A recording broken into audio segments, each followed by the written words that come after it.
At guard from Alabama, number 23, Jessica Timmons. And at forward from Texas A&M, number 24, Sahara Jones. Greensboro's coached by Janice Washington.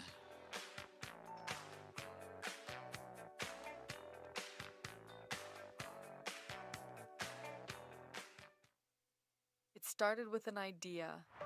January 2025, a new league was introduced to the world.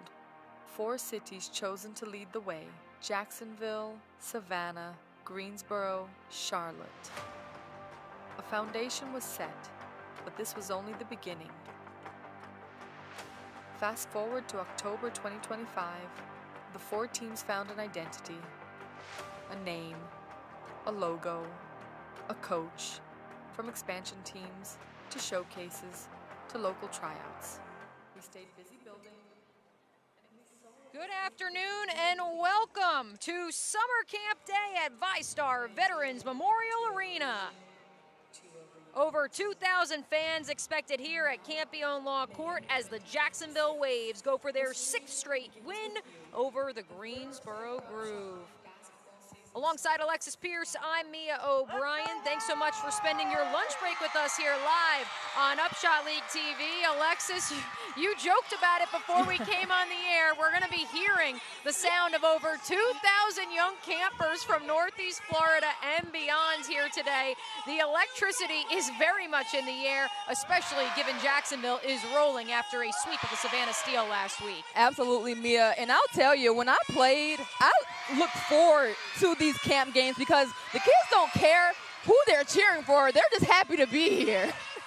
They are vibing, that is for sure. And again, so is this Wave side, now going for their 6th straight after sweeping the Savannah Steel. 3 games on the road, 2 back here at home. Absolutely, Mia. We've witnessed this Jacksonville team all throughout this inaugural season. They've continued to impress us night in and night out. They can get it done in a variety of different ways, whether it be their bench production, whether it be inside the paint, on the perimeter, or on the defensive end, which fuels their offense. They continue to dominate. Meanwhile, for Greensboro, they were swept by Charlotte last weekend. However, 2 of those 3 games came down to the final minute, a 1-point game with under 50 seconds to play, and the Groove just couldn't close. Yeah, unfortunately, Charlotte really caused havoc for that Greenville team. They were out-rebounded throughout that entire series as well. Hopefully they can match that physicality with Jacksonville here today. The Waves got it going from distance early and often last week. A big reason why, the play of our player to watch for the Waves, Lindsey Pulliam. I thoroughly enjoy watching Lindsey Pulliam play. She's so vicious and furious when she steps on between these lines. The way she can pull up into her jump shot, hence her last name. Pulliam pulls up for her that 16-foot jump shot, and it is money half of the time. And then on the defensive end, she just is fiery. She brings a spark for that second group and that first group as well. We saw it a lot throughout that last series here against Savannah. She just has this type of demeanor about her that's exciting to watch. 18 points against the Savannah Steel on Sunday in an 83-72 win, just 1 off her season high. Meanwhile, the Groove roster has fluctuated throughout the course of the season due to injury and international assignment. However, Jessica Timmons has been a mainstay on this roster and in the starting lineup, Alexis, and the rookie has really come into her own of late. Absolutely, Mia. We have 3 of the top 5 leading scorers here tonight playing, and Jessica Timmons is one of them. She is 5th in the league with 13.8 points per game. She can get it done. She's a 3-level scorer coming out of Alabama, and I've had an opportunity to watch her when she was at Alabama, and she's always been that gritty type of player who can find her spots, pick apart defenses, and she's an absolute gem for this Greensboro team. 16 in double figures, 3 straight heading into today's contest for JT. As we meet the starters for the Jacksonville Waves, the same 5 that have started most of the way throughout the course of this 17-4 campaign. Cheyenne Sellers, Lindsey Pulliam, Ariel Airhearn, the hometown hero, Renaya Davis of Ribault High School and University of Tennessee Acclaim, and Jasmine Walker round out the starting 5 for the home team. Meanwhile, for the visitors, Diamond Johnson, third in scoring in the league, a walking bucket each and every time she steps out onto the floor. Nicera Pryor, Kayla Jones, we'll be sure to talk about not just the former NC State great, but now an NC State assistant coach, a midseason signee by head coach Janice Washington here with Greensboro throughout the course of today's program. The aforementioned Jessica Timmons and Sahara Jones, the starting five for Greensboro. The Groove in their navy jerseys with the white and green trim. The Waves in the white jerseys with the teal trim. We are ready to tip this puppy off. A noon start here on Camp and Kids Day. Alexis, a quick key for both sides before we get going. We talked to Coach Jess Bogie last series against Savannah, and she said tempo in transition. Their defense fuels their offense. If they can turn Greensboro over in this game, get some steals, active hands by Air Hearn, and get out in transition, it's going to be a pretty good night for Jacksonville. And as for Greensboro? I think they just match their physicality. Like I mentioned earlier on, they have to be able to defend Jacksonville. Last time that they played here in Jacksonville, they exploited Greensboro. They had that mismatch from that high-low, and they were really able to capitalize there. Our three officials for today's game, Dominic Johnson, Naheem Laventure, and Aaliyah Peace. Those are our three officials for this contest between the Jacksonville Waves, the first place team in the UPSHOT League standings at 17-4, and third place Greensboro coming into this one with a mark of 8-15. As the campers, oh boy, Alexis, they are continuing to pour in here at VyStar Veterans Memorial Arena. I see them coming off the concourse. It is going to be loud again, over 2,000 expected on hand here for this Thursday matinee.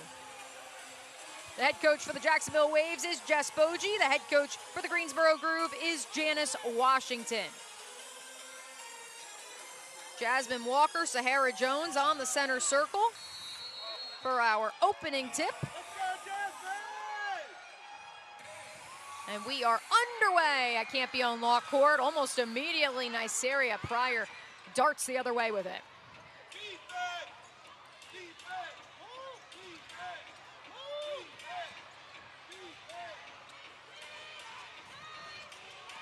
Jones drives on Davis, tries to kick it out. Pulliam, pesky, couldn't get it, but this is now a shot clock violation situation for Timmons, who launches, misses everything.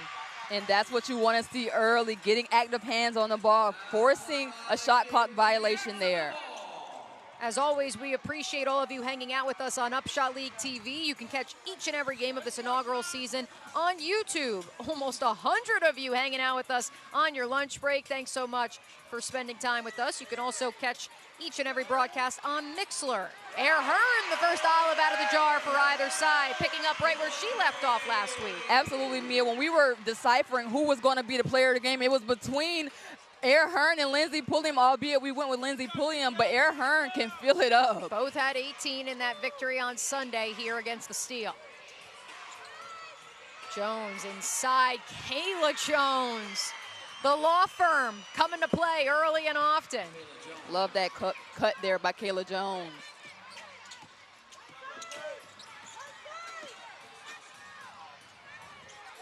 Jasmine Walker, 16-foot baseline jumper. And that's where Jacksonville is good. They can pull their forwards out to really stretch that Greensboro defense.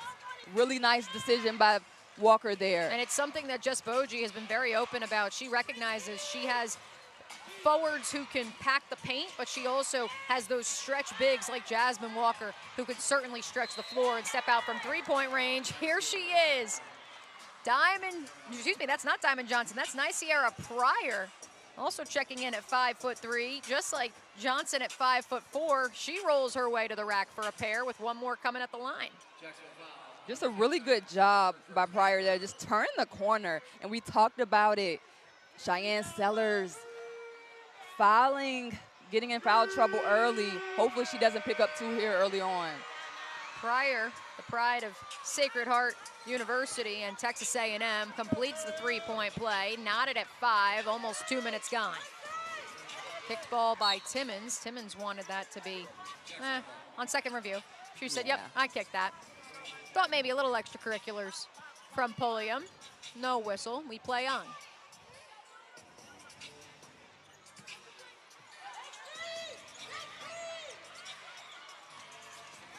Walker, miscommunication with Davis, who was rolling through the lane. Timmons takes advantage.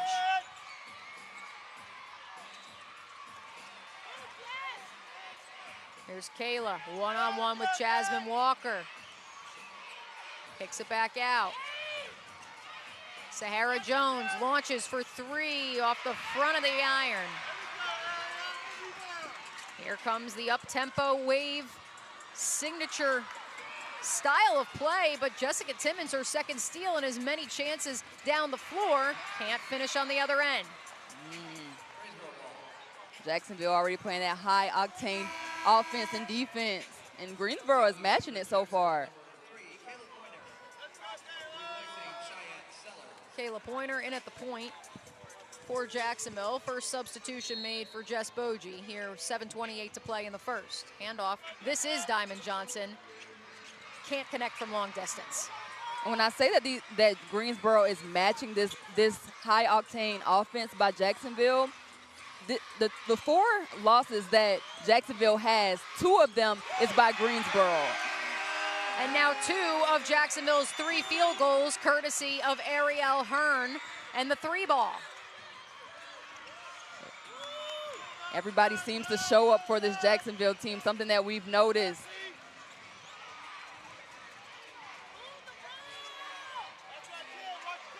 Five to shoot for Sahara Jones. One-on-one with Pulliam, rolls down the right alley, flips it up, can't get it to touch the window or the cup. Here's Kayla Pointer now. Once again, pushing pace, calls out a play. Pulliam takes over on the left wing, one-on-one with Johnson. Off the screen from Walker. Back out to Walker. 6 to shoot, launches. No. Johnson clears. Catch and shoot, Pryor for 3, in and out, no. Kayla Jones, the offensive rebound, and Kayla Pointer somehow comes away with it. Here's Hearn, this time inside the arc. Not that time. I'm loving this pace of play, Mia. Here is Timmons, one-on-one with Air Hearn. Advantage the vet over the rook. Really good defensive stop by Air Hearn there. Corner tray, no. From Pulliam. Timmons leading the break. 3 consecutive possessions, the Alabama grad. Finally got one to go. Really good decision by Jessica Timmons. 1-point game, 5.5 to play here in the first. Davis posted up on Sahara Jones on that left block. Nice little floater. And that's what Renaya Davis is good at, bearing you low, getting in good position, and just going right over you. Nice little pat on the back on Jessica Timmons, little SEC on SEC love as Renaya made her way down the floor. Gotta love it. Same 5 out there that began the game for Janice Washington. That 3 off the mark from Jones. Jasmine Walker the rebound.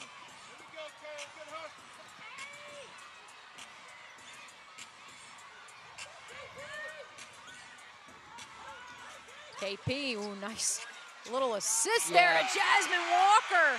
Another 16-footer, this one at the top of the key. Great recognition by KP to know that Walker gets to that spot, that 16-foot spot. She knows she can knock it down. Jacksonville 5 of 8 from the floor to begin here on this Thursday afternoon.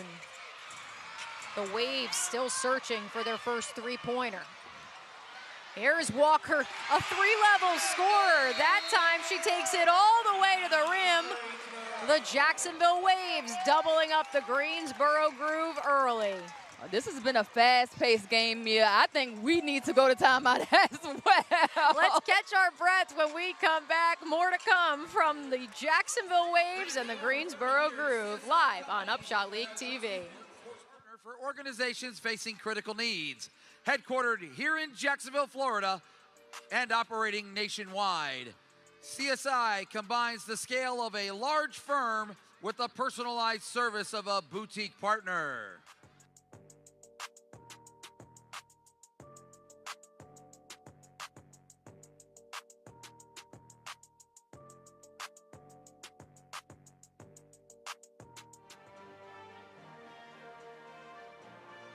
Fans, turn your attention to the video board as we honor today's hometown heroes, presented by VyStar Credit Union. At this time, we'd like to take a moment to honor and thank our hometown heroes, the brave men and women who have served in the military. Your courage, sacrifice, and unwavering dedication to protecting our freedoms inspire us all. At this time, we ask that all veterans and active duty service members in attendance please stand so you can be recognized. Fans, to these incredible individuals, we salute you. Join us in giving them a warm round of applause for their service and commitment. Thank you for everything you've done and continue to do for our country.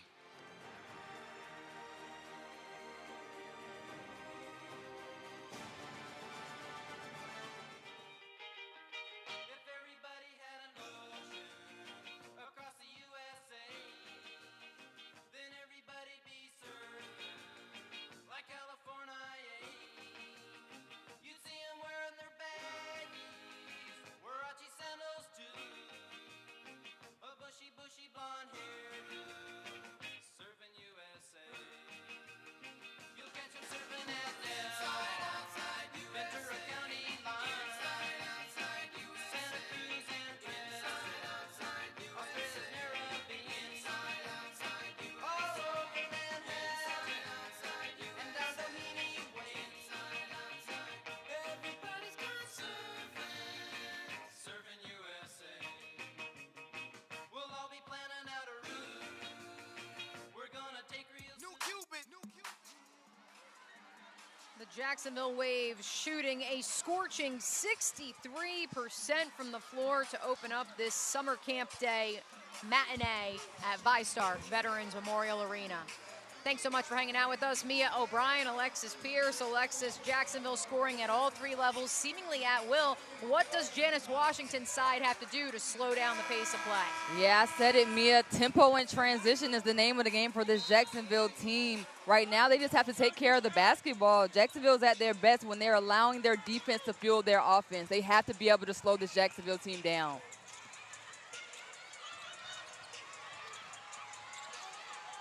Diamond Johnson leaves it for Timmons. Timmons, the drive off the window, doesn't go.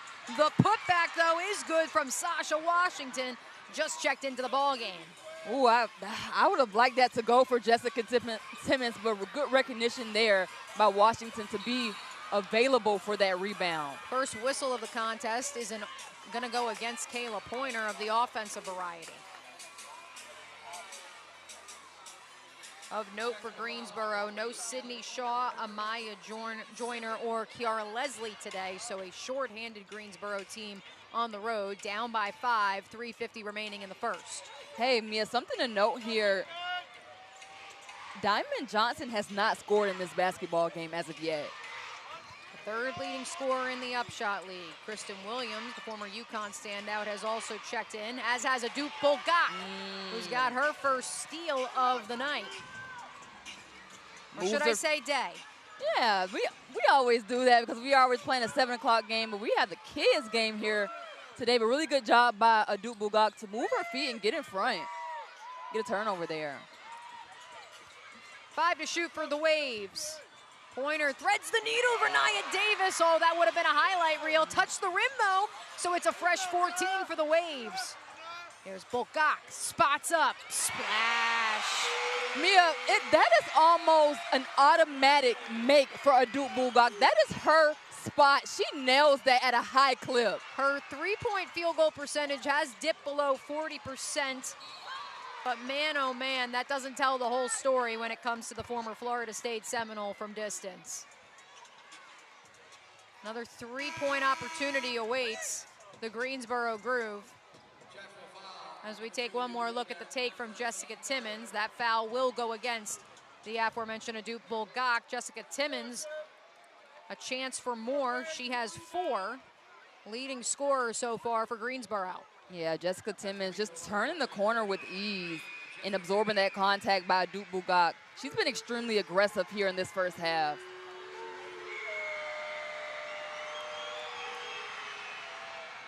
Gets the second to go. And it's funny, Alexis, because the last time Greensboro was here on Father's Day, and even when they came here for the second ever home game for the Waves, the question was who would emerge as a scoring threat for Janice Washington besides Diamond Johnson.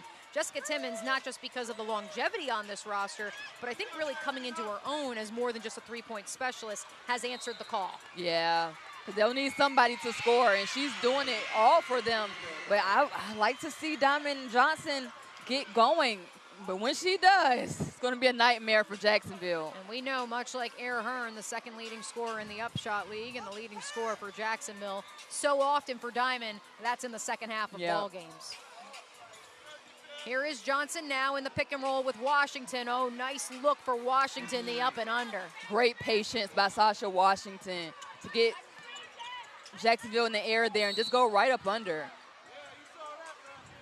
That is going to be a defensive foul. I believe that will go against Timmons. First whistle to go against Greensboro here today.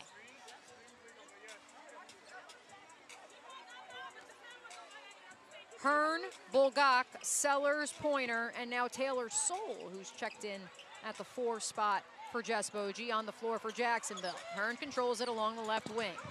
Back out to Bulgak, hot potato, and Diamond Johnson takes advantage.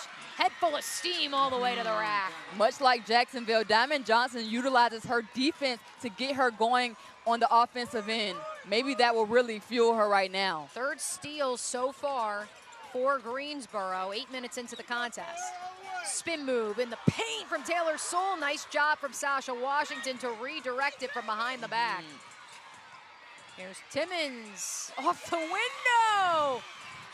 Jessica Timmons hooping. All of a sudden, Greensboro in front by 1, under 90 seconds to play in the first. Yeah, Jessica Timmons is just on a tear right now. She seems like she have a chip on her shoulder a little bit, Mia. She trips up Air Hearn there, gonna get whistled for her second personal. And that's now going to be something that Janice Washington will have to navigate. Yeah. Yeah, Pryor's coming in to get her. Did you play a lot of noon games when you were hooping at JU? Not often. We played at least once for the kids' game, but not often. Saturday afternoon games, though. Saturday, yes, not throughout the week. Does that change the preparation throughout the course of the week? Yes, but in terms of the day of, you know, so often we talk about, oh, well, you know, you're sleepy, you don't want to get up for it. And not even just that, Mia, you don't have shoot around on 12 o'clock games, so you're kind of just going in and just ready to hoop. Pulliam leaves that one short. The Waves had shoot around yesterday afternoon, right before the UPSHOT League's mid-season presser and announcement regarding the championship format. That's going to be a traveling violation on Sasha Washington prior to her getting wrapped up by Kayla Pointer. And I think Kayla Pointer was a take foul there because she knew she couldn't do anything with Sasha Washington, but a turnover there by Greensboro. The Groove arrived here in Jacksonville yesterday, got shoot around in last night. These two teams will head back up to the Triangle tomorrow to play 2 more in this 3-game set. Pulliam tripped up by Johnson, holds on to it. 4 to shoot for Soule off the right wing. Gotta go, pulls up, 16 feet out. It's short. Bulgak skied for the board. They say last touched by the Waves. 5-second difference, or check that, a 6-second difference between the shot clock and the game clock.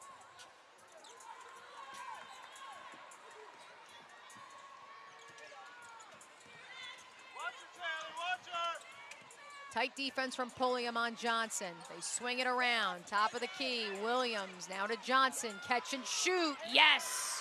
And I love that entire possession, Mia. There was so much unselfish basketball to pass up a good shot for a great shot for Diamond Johnson. Pointer near midcourt. Comes off the screen from Bulgak, rolls to the rack. Nice little scoop from Kayla Pointer to end the first quarter. But Greensboro has rallied. They lead it by 2 heading into the second frame here at VyStar Veterans Memorial Arena. Fans, your score at the end of the first quarter, Greensboro 21, Jacksonville 19.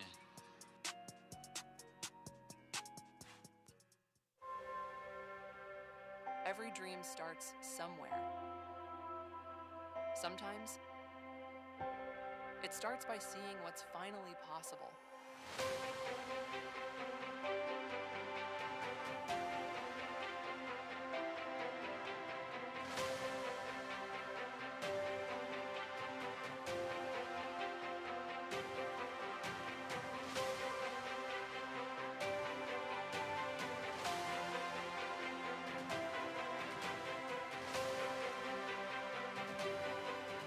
Opportunity doesn't just create athletes, it creates belief.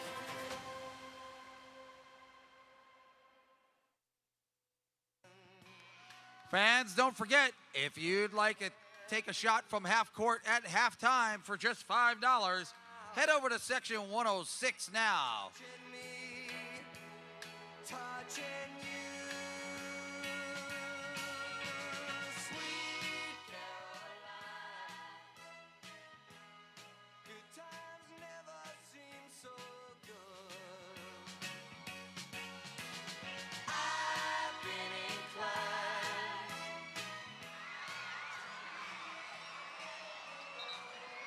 Florida State College at Jacksonville is the proud home practice facility sponsor of the Jacksonville Waves. Florida State College at Jacksonville empowers students to achieve their goals by providing exceptional learning experiences that promote intellectual growth, civic engagement, and workforce connections. We thank FSCJ for being the official practice home of the Jacksonville Waves.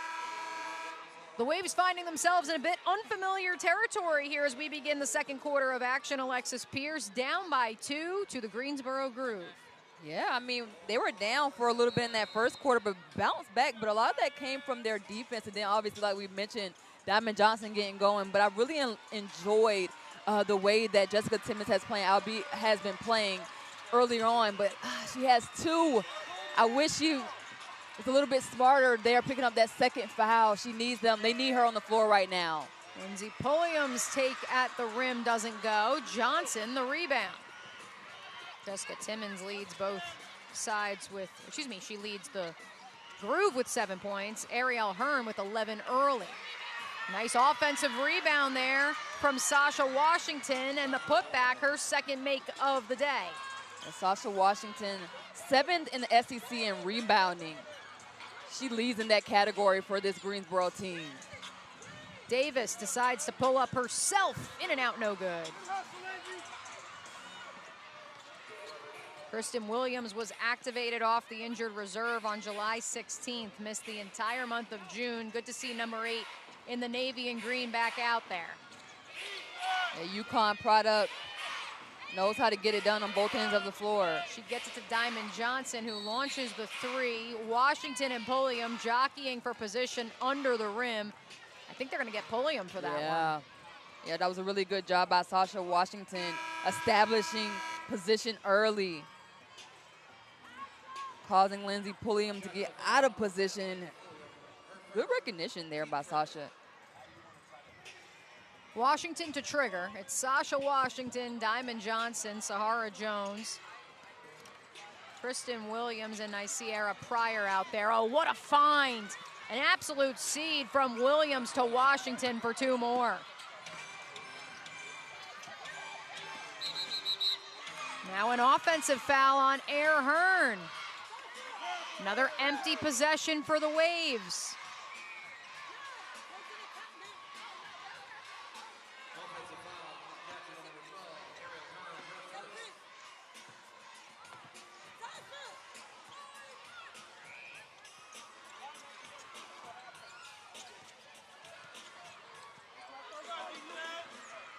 There's Johnson.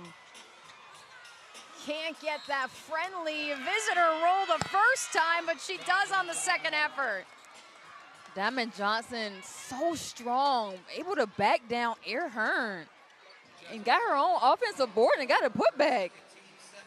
Do not be fooled by the 5'4", 175-pound frame. Diamond Johnson, the number 6 recruit in that heralded class of 2020. Behind the likes of Paige Beckers, Angel Reese, Cam Brink, Caitlin Clark. Diamond Johnson was right there with them in the high school ranks. And she has been right there with the best of them in this inaugural UPSHOT League season. Diamond Johnson played on every level in college, Norfolk, Rutgers, NC State. She got it done at each of those stops. She was the 2022 ACC Sixth Player of the Year, a member of the Big Ten's All-Freshman team in 2021, and then, of course, was the 2024 MEAC Newcomer of the Year and plenty of other honors during her time at Norfolk State. Air Hearn adds to her tally. She is the second leading scorer in the UPSHOT League this year, cutting into that Groove lead that had ballooned to 8-8.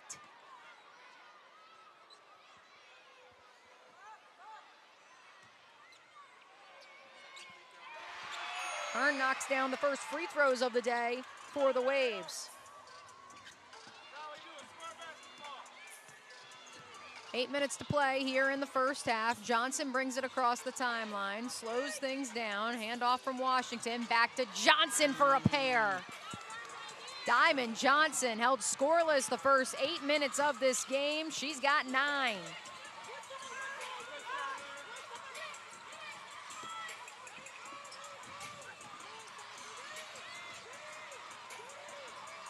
Cheyenne Sellers probing into Walker, 5 to shoot, denied. At a block to Diamond Johnson's tally. Diamond Johnson got a block on Jasmine Walker. I said, do not be fooled by that 5'4" frame, taking on the 6'3" former Alabama and Florida State standout Walker. You said it, Mia. It seems like right now, Mia, that Greensboro kind of has Jacksonville's number. Jacksonville leads the season series 4-2. These two teams did not meet for exactly 1 month. Their last meeting came on June 23rd. We, of course, are coming at you live on July 23rd. This Groove roster retooled during the last 31 days as Johnson fades away. That time she can't connect, but nice move on the defensive end by the recently re-signed Tiana Jones-Bell. And I was going to say that, Mia, Greensboro, albeit, has had a lot of movement throughout their roster, but they seem like a well-oiled machine right now. Jacksonville trying to stop the bleeding. Sellers, coast-to-coast finish. Yeah, Cheyenne Sellers getting going. Her first field goal of the night, of the day. Coming off a 17-point performance, drained 2 threes in the victory over Savannah on Sunday. Jones-Bell waved on July 3rd, now back with the Groove. Rolls down the alley, can't get it to go. Last touch by Greensboro. And it'll be Jacksonville basketball. Thought Air Hearn might have gotten a hand on that one as we take another look at the nifty finish from the former Maryland Terrapin, Cheyenne Sellers. Yeah, I love that Cheyenne protected the basketball there to get it to go. Same 5 that began the game for Jacksonville, minus Walker, plus Taylor Soule out there on the floor with 6:23 remaining. Here's Hearn, passes it off to Soule in the paint, gets fouled by Bell. I feel like that was a veteran move. You by took Taylor the words Soule. right out of my mouth, because otherwise it would have just been on the floor, but now she's going to the free throw line to cut into this deficit. Taylor Soule is a 75% free throw shooter this year. What a weekend it was for Taylor Soule, and it's funny because you look at the numbers and you say, she had 3 points and 3 boards on Sunday, 8 points, 9 boards on Saturday. That's an announcer jinx, by the way, Taylor, that's on me. Friday, I should say, 8 points, 9 boards, but she was a perfect 3 of 3 from the floor, just instant energy in a showing for the Jacksonville Waves that featured 38 bench points. Mia, if I had a over or under on how many times I said Taylor Soule's energy and effort, half of the things that she does doesn't show up on the stat sheet, and that's why she's so significant to this Jacksonville squad. Jones' baseline drive stepped out of bounds. An unforced error, self-inflicted wound by Greensboro. I said that Greensboro needs to match Jacksonville's physicality. And would you think that they have early in this first half, Mia? Most definitely, especially on that most recent action under the basket. The officials say play on, last touch by Greensboro. It'll be Waves basketball when we return. Greensboro 29, Jacksonville 23, 5:57 to go here in the first half. We know what it means to stand beside a team that fights hard for this city. Whether it's on the court or in the courtroom, success comes from preparation, dedication, and having the right team behind you. We fight for our clients from tip-off to the final buzzer. At Campione Law, we are champions both on and off the court. Fans, we'd like to recognize our courtside seating presented by ProCraft Cabinetry, bringing you closer to every pass, shot, and score. Thank you to ProCraft Cabinetry for elevating the game day experience. Clap your hands. All right, now, we're going to do the basic step. To the left. Take it back now, y'all. One hop this time. Right foot, let's stomp. Left foot, let's stomp. Cha-cha, real smooth. Turn it out. To the left. Take it back now, y'all. One hop this time. Right foot, let's stomp. Left foot, let's stomp. Cha-cha now, y'all. Now it's time to get funky. To the right now. To the left. Take it back now, y'all. One hop this time. One hop this time. Right foot, 2 stumps. Left foot, 2 stumps. Slide to the left. Slide to the right. Crisscross. Crisscross. Cha-cha, real smooth. Let's go to work. To the left. Take it back now, y'all. 2 hops this time. 2 hops this time. Right foot, 2 stumps. Left foot, 2 stumps. Hands on your knees, hands on your knees. Get funky with it. Oh, yeah. Come on. Cha-cha now, y'all. Turn it out. After a somewhat slow start to this one, the Greensboro Groove finding their stride here in this second quarter. 4 for 8 from the floor. They lead it by 6 with under 6 to go in the opening half. And most importantly, Alexis, they are getting it done in that all-important boom boom room. The boom boom room, Mia, I like that. In the restricted area, yes, they are. 20 points in the paint for this Greensboro Groove team. And they're just taking it at Jacksonville. They're turning the corner. They're absorbing that contact, and they're getting it to go. A lot of times it's and ones as well. Your key to the game for the visitors was matching the physicality. I think that stat tells the tale of the tape. Nicely done by Hearn to thread the needle downstairs to Taylor Soule. Can't finish. She'll head back to the free throw line for the second time in 3 trips down the floor. 29-23 our score. Ariel Hearn leads all scorers with 13. 2 players for the Greensboro Groove with 7 in Diamond Johnson and Jessica Timmons. Taylor Soule still searching for her first points of the afternoon, and there they are.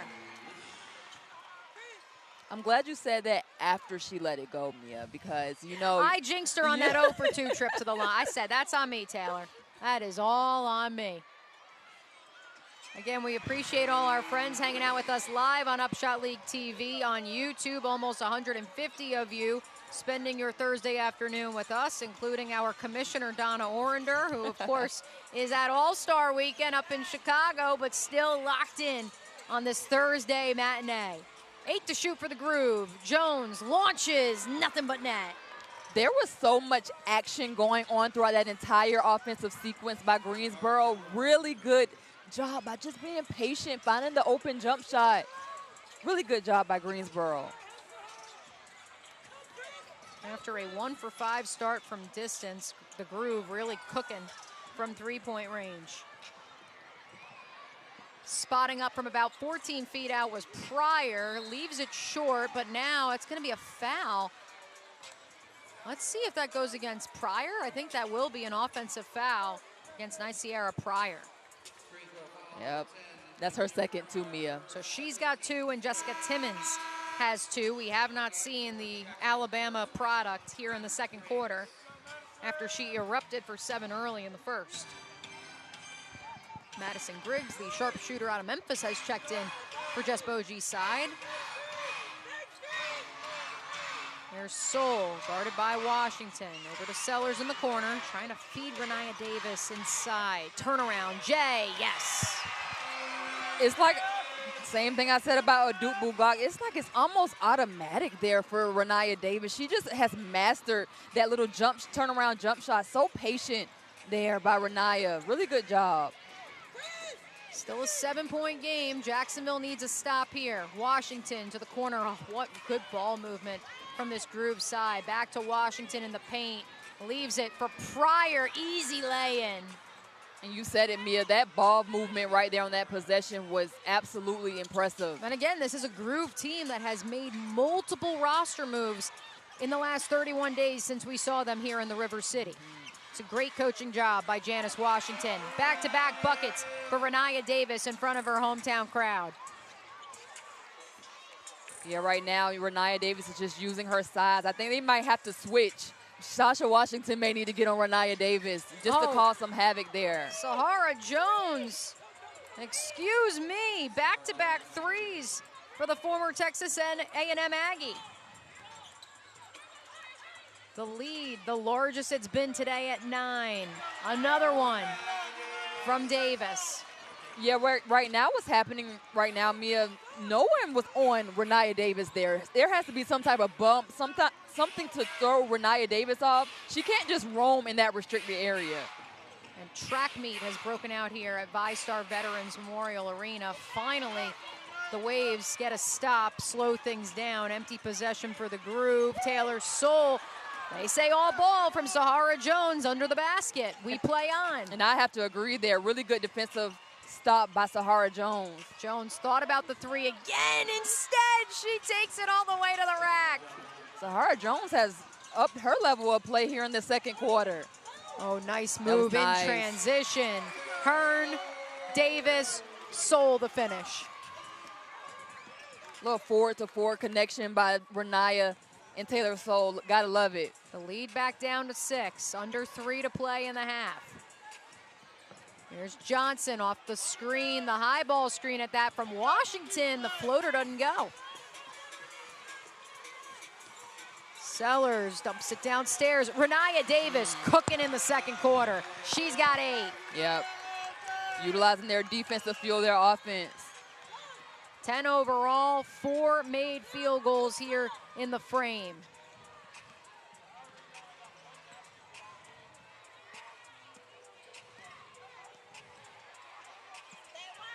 Eight to shoot for Diamond Johnson.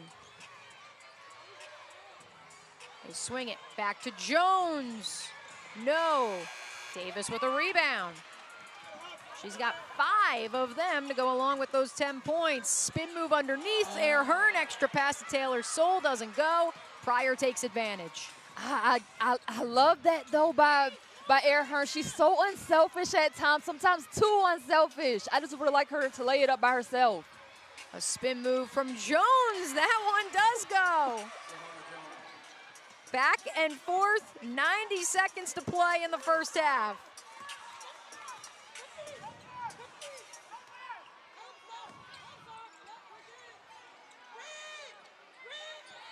Griggs launches, nothing but net. Hey, but that started with Cheyenne Sellers. Really good recognition to set that little screen. All she needed was a little bit of room because it doesn't take much for Madison Griggs to get it off. As we approach 1 minute left in this second quarter. It's a 1-possession game. The lead had ballooned to 9 for the Greensboro Groove. Johnson, skip pass out to Jones, 4 to shoot. Back inside to Washington, guarded by Davis. Volleying for position, Air Hearn comes away with it. Hearn, Griggs, Sellers, another screen from the Maryland Terrapins, sets up Madison Griggs once more. Jacksonville's bench can come in and make an immediate impact. Already 5 points for Madison Griggs, and this is her first time being on the floor here tonight. Jess Bogey had sent out 4 subs ready to hockey shift rotate her side. But as we dip under 30 seconds remaining, she sends them all back to the bench. They're all standing. The fans are standing here at VyStar Veterans Memorial Arena. Diamond Johnson misses the three. Whistle underneath. And it looks like it's actually away from the basketball and against Cheyenne Sellers. That's team foul number 3 against the Waves. Number 2 against Sellers. Yes, number 2 against Sellers. More so, I said, just the team foul number 3. We've seen, especially of late here in Jacksonville, both teams in the bonus pretty early and often. Not the case so far, as neither team is in the bonus with 16.2 on the clock. And why is that, Mia? Really good defense by these two teams? Letting them play? Letting them play? I don't know. But also, yes, I think the defense, for as much as the scoring has come in flurries, the Groove currently shooting 47.1% from the floor. The Waves 54.8% from the floor. Defense, to be fair, has been there. The level of shot making has just been elite so far. Yeah. We'll keep it here. 16.2 seconds left on the clock. Thanks so much for hanging out with us on UPSHOT League TV. Mia O'Brien, Alexis Pierce, and our thanks to one of our amazing sponsors in the UPSHOT League, Molten. Molten USA is a proud sponsor of the UPSHOT League. Molten congratulates the athletes who compete at the highest level and do so with integrity and sportsmanship. Connect with Molten at moltenusa.com and on Instagram. Molten, feel the emotion. Again, these two teams will battle here today before both getting on buses back to Greensboro tomorrow, where they will square off on Saturday and Sunday. Of note for our friends from Greensboro tuning in, Saturday night is Margaritaville night up in Greensboro. And then, of course, everyone's favorite, besides Summer Camp Day, which is what we are currently experiencing here at VyStar Veterans Memorial Arena today, Barks and Baskets. Bring your dog to the Waves and the Groove game. That is on Sunday afternoon. Well, at least Jacksonville will get another opportunity to have a dog's night. They had one here not too long ago. We had our Barks and Baskets here in the River City. We always have Winter, one of our unofficial mascots, who's a service dog who sits right behind the Jacksonville Waves bench.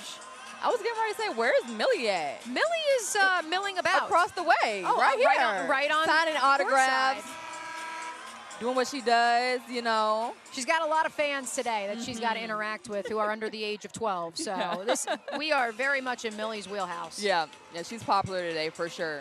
Look, she's jumping around. I'm glad to see that Fireball by the one and only Mr. Worldwide has stood the test of time, Alexis. It still gets the crowd going just as much as K-pop Demon Hunters. Exactly. All right, in all seriousness, it's a one-point game. After the personal foul on Cheyenne Sellers, it'll be a side out for Janice Washington's Groove. They can all but hold for the final shot. Before it stands, common foul. We're going to have blue ball side out, 14 on the shot clock. There's the official ruling from our lead official, Dominic Johnson. What would you like to see from the Greensboro Groove here on potentially the final possession of the first half? Where they've been getting it done all along so far in this first half, Mia, in the paint. I don't see why you go against that. What is the saying? If it ain't broke, don't fix it, right, Mia? And what's cool is it's not just like the Groove are feeding two posts inside. Exactly. It's the ball movement that leads to those open looks under the hoop. Kristen Williams controls along the right wing. Jessica Timmons is back out there. 5 to shoot for Diamond Johnson. One-on-one with Soul. Takes it herself. Great double team. And Soul comes away with it. 1.5 on the clock, though, so not enough time to bring it up the floor. That will do it for the first 20 minutes of action. The Groove lead the Waves 41-40. Yeah, really good recognition there by Jacksonville, knowing that Diamond Johnson was probably going to be the one to take that last shot, but Air Hearn came over and helped out on the defensive end. Really good defensive stop to go into the second half. It's a goodie at the vet. Don't go anywhere. Halftime report coming on the other side here on UPSHOT League TV, plus the second half of action between Jacksonville and Greensboro. Thanks so much for hanging out with us. We will be right back. Athletes who compete at the highest level and do so with integrity and sportsmanship. Connect with Molten at moltenusa.com. Molten, Feel the emotion.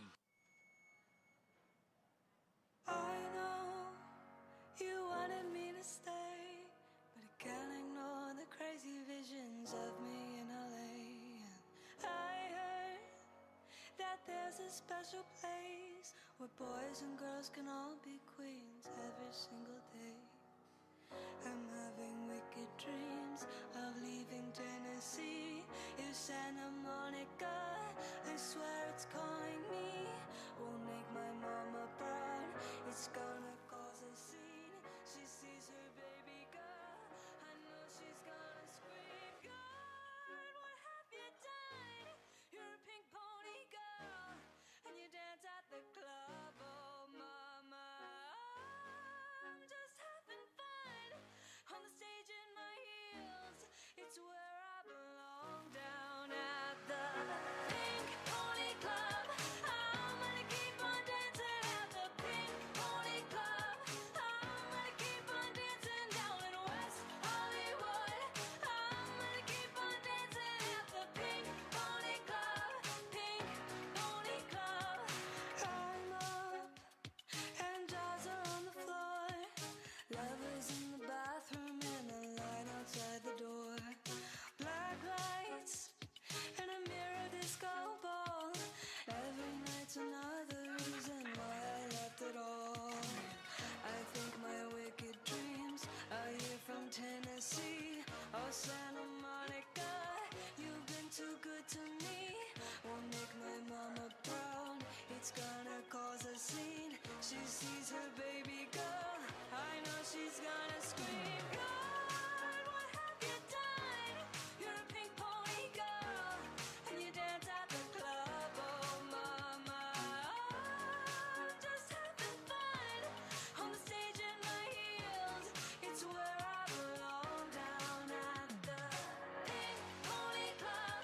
I'm gonna keep on dancing at the Pink Pony Club. I'm gonna keep on dancing down in West Hollywood. I'm gonna keep on dancing at the Pink Pony Club. Pink Pony Club.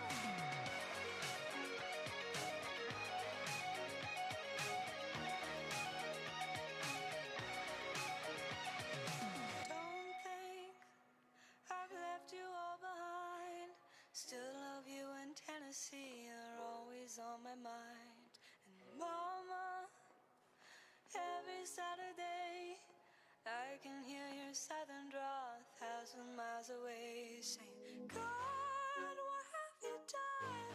You're a pink pony girl, and you dance at the club. Oh, mama, I'm just having fun on the stage in my heels. It's where I belong, down at the Pink Pony Club. I'm gonna keep on dancing at the Pink Pony Club. I'm gonna keep on dancing down in West Hollywood. I'm gonna keep on dancing at the Pink Pony Club. Pink Pony Club.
me that it's mental. Two good kids with a flow you ain't never heard. Ain't nothing fake, you can understand every word.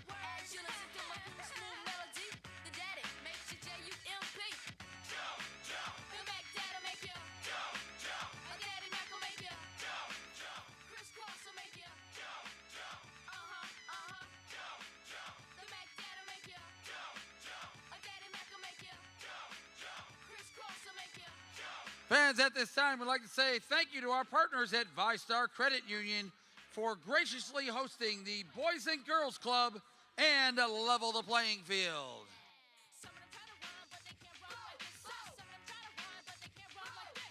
And at this time, we'd like to welcome all of the groups joining us this afternoon.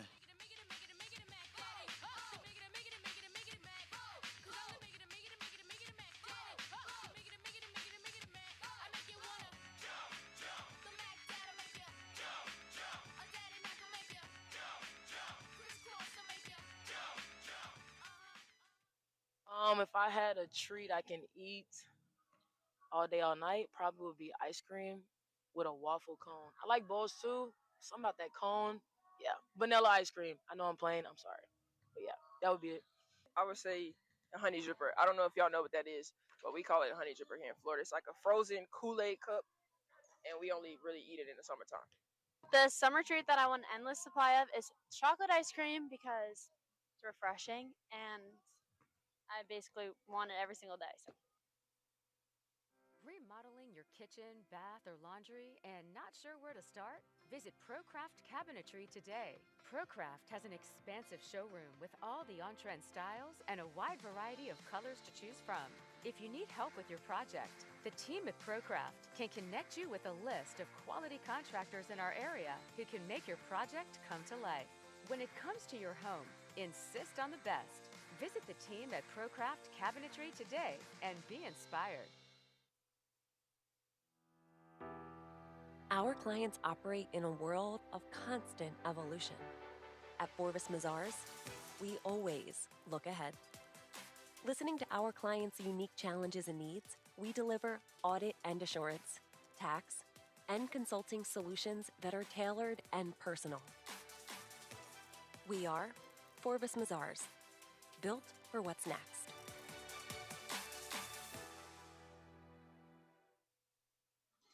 I don't know nothing about Bluey at all. I don't know if he Bluey. I don't know. Big Blue. That's a cool name. Big Blue. That's cool. That's cool. I think the answer is Australia. Bluey's dad's name is Navy. I have no idea, but I think Bluey is set in England. Bluey's dad's name. Bandit? Bandit? Is it Bandit? I am not sure the answer, so I'm gonna guess Switzerland. Fans, are you already thinking about your next Jacksonville Waves game? Let's check out what's coming up right here at home. Legends Night is coming up Friday, July 31st at 7 p.m. So come on out and watch your Jacksonville Waves face off against the Savannah Steel. After that, to kick off our next home series against the Groove, we're celebrating Basketball for All on August 7th at 7 p.m. Then we're keeping the good vibes going with Guns N' Hoses Basketball and Margaritaville on Saturday, August 8th.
done, I need a second round and pour a lot and don't you stop till my soda pop fizzles out.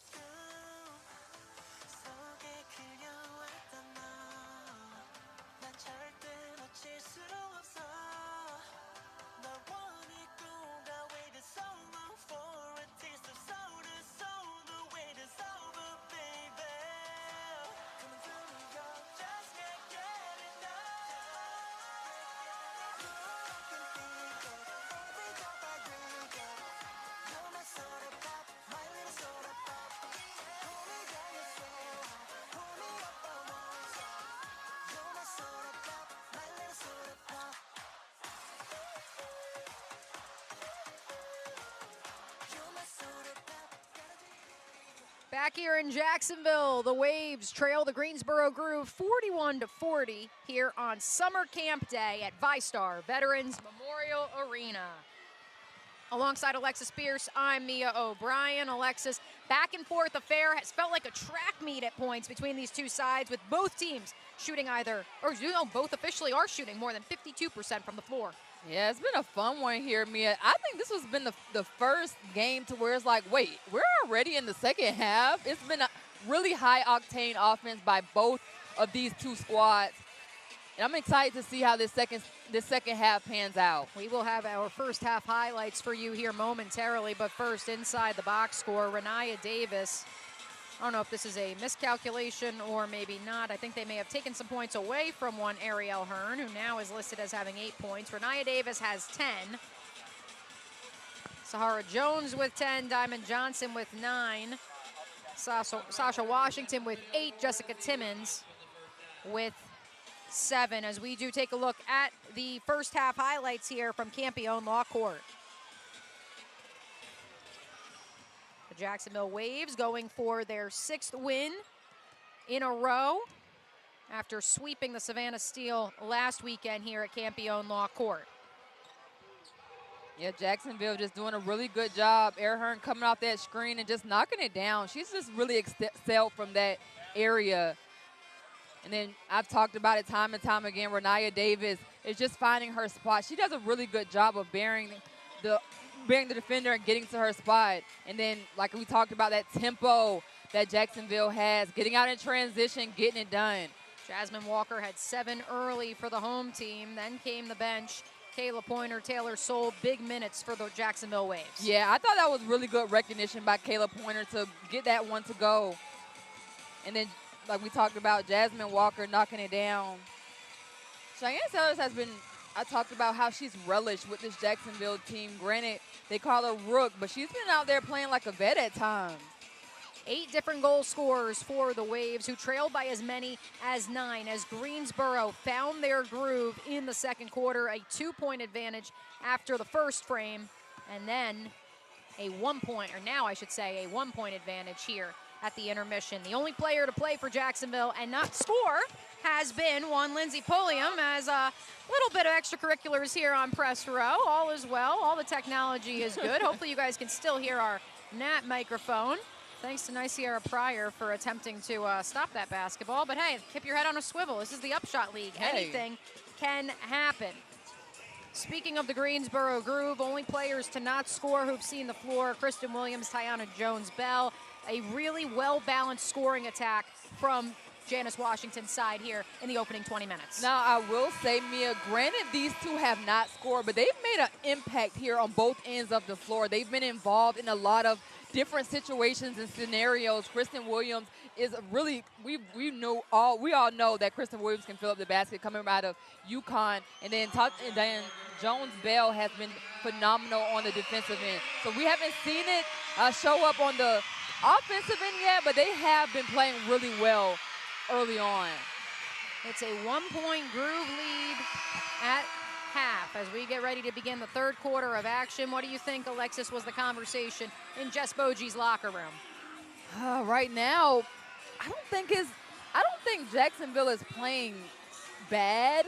I think that, as I mentioned, Greensboro just matching their physicality here. I feel like at times they went with a lot of empty possessions. I don't think you can really do anything but kind of focus on the finish there, but I think they're doing a really good job in my opinion. What do you think? Yeah, transition defense is probably the only thing. And Yeah. I think even when you're leading by 10, you're going to say transition Yeah, defense. true. Just because if the other side gets a couple empty looks, or a couple open looks, I should say, and you have a couple empty possessions on the other end, I feel like it's just the default in coach speak. Yeah. But I do think that it does bear meaning here today, even if the fast break points not necessarily indicating like Greensboro has gotten out on the run. Yeah, I was going to say, I mean, they are taking care of the basketball, only 5 turnovers. I think they're doing a really good job, Mia. But I will say, too, something that I noticed, ball screen defense, and that's something Jess Bogie has talked about. With Diamond Walker just kind of getting downhill the way she is, they can clean up that area as well. Renaya Davis picking up right where she left off in the first half, tacks on 2 more to push Jacksonville back in front. That ball screen defense, a great call, especially that pick and roll between Sasha Washington and Diamond Johnson. It's been lethal, as has Jessica Timmons. No can do on that 3-ball try, though.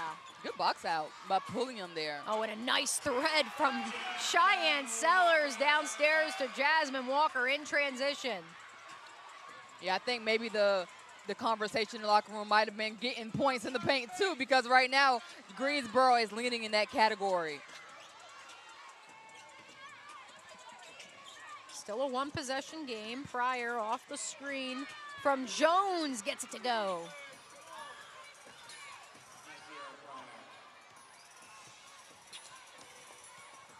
(44-43). Walker scanning. Top of the key. Guarded by Kayla Jones, who pokes it away. Pulliam scoops up the loose ball, 9 to shoot. Lindsay one-on-one with Diamond Johnson, and it's going to be a reaching foul on number 3. Yeah. Diamond Johnson hands got caught in the cookie jar a little bit there. That's her first personal, so no harm here with 8:34 remaining in the third. Hearn now off the screen from Davis, armed with a fresh 14. 5 to shoot. Downstairs to Davis, one-on-one, spin move, bounces it off the window. Can't get that one to go. There's Pryor. Tried the coast-to-coast finish instead in the 2-man game now with Johnson. Picks it back out. Sahara Jones resets. Here's Timmons, 1 step too many.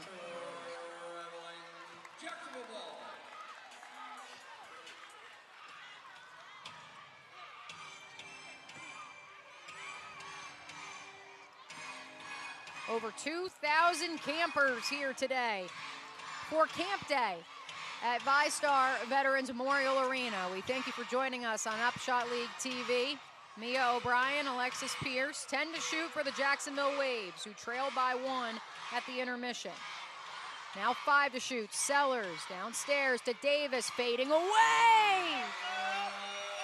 Yeah, what I've noticed right now is Jacksonville is doing a really good job of causing mismatches. They're having, right there, Diamond Johnson is on Renaya Davis. There's nothing that you can do right there. Really good recognition by Jacksonville. Find the switch, find the mismatch, take advantage of it. Another empty possession for Diamond Johnson in the Groove. Yeah, what they don't want to do is come out flat. Hearn thought about the 3. Instead, she goes back into the paint to Davis just for a paint touch. And now Walker with 1 step too many. Yeah, I think she was trying to decide what she wanted to do and took 1 too many steps there. We mentioned it in the first half, Alexis, but this is a reworked Groove roster. They've seen a couple players lost for the season to injury. You had Kristen Williams missing over a month, almost 2 months with an injury. As Lindsay Pulliam pokes it away from Diamond Johnson, working on her one-on-one off the right block, leaves it short. Perfect timing. Kayla Jones, one of the newly signed members of the Grooves, takes over and pushes pace the other way alongside Johnson. And so Janice Washington has really had to retool this roster. Christina Iwala left for international assignment, helping the Nigerian national team hopefully qualify for the FIBA World Cup. And it's been really impressive to see not just the talent that Janice has brought into Greensboro, but also how well they've worked together on the floor and just the sheer synergy. I mean, the ball movement itself, it looks like some of these gals have been playing together for months, when in reality, they've only been playing together for a couple of days. Yeah, I'm loving watching it. Both front court, back court, they're making it work. I'm impressed, Mia. It's a very good coaching job by Janice Washington. Got to give credit there. The product on the floor that she's been bringing in, It's phenomenal. And again, don't forget, they only have a limited number of players on their bench. 3 players did not travel for today's contest. And to your point too, there with the fouls that these players have, and still being able to be aggressive. Janice Washington not happy with that call. Lindsey Pulliam and Sahara Jones, physical at the top of your screen, right in front of us on press row. That's going to go against Pulliam.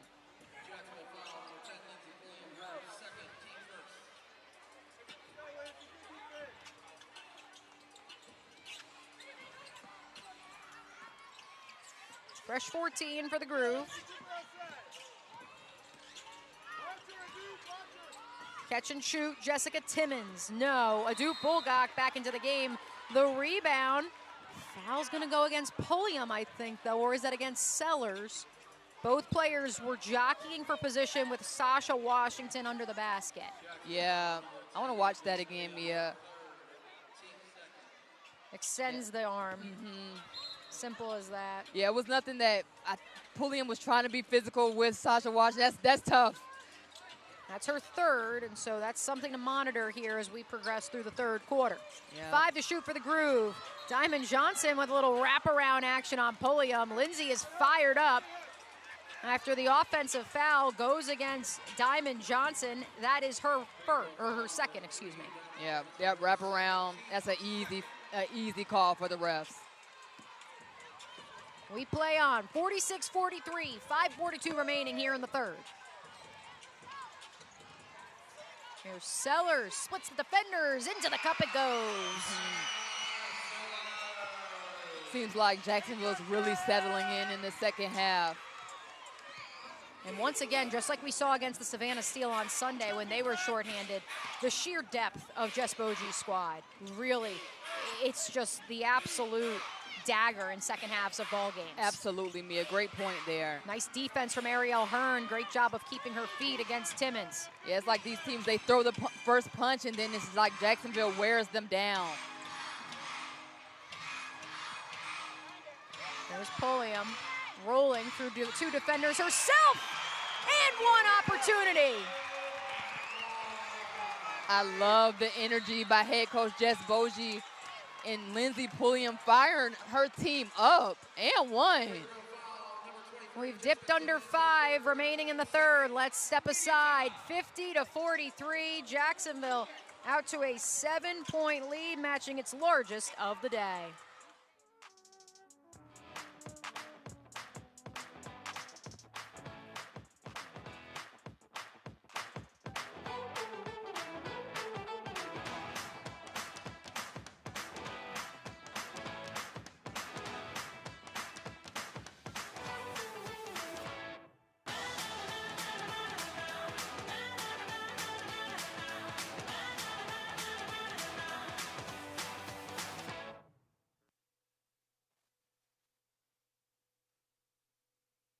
We're wild and we can't be tamed, and we're turning the floor into a zoo.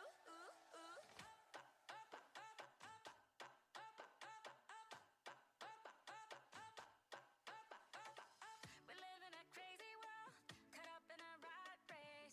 Concrete jungle life is sometimes a mad place.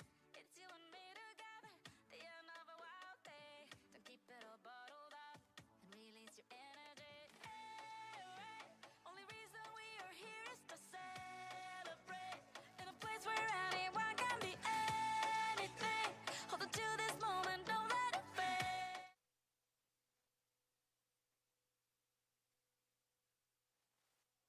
We can't be tamed, and we're turning the floor into a zoo. Come on, keep it up. It's fun if you're down to play, and we're turning the floor into a zoo.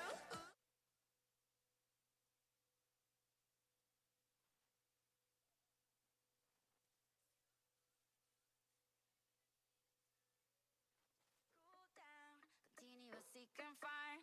What do we do now? It's all about finding love. Sometimes hard to come by, but when it comes to us, it's always a good time. Only reason we are here is to say.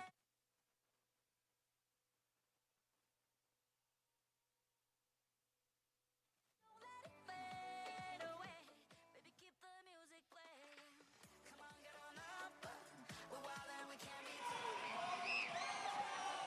before or after the game, come by Tepe's, a local brew pub highlighting fresh Mexican food and craft beer made in-house and a limited liquor menu. Located in San Marco, come by Tepe's.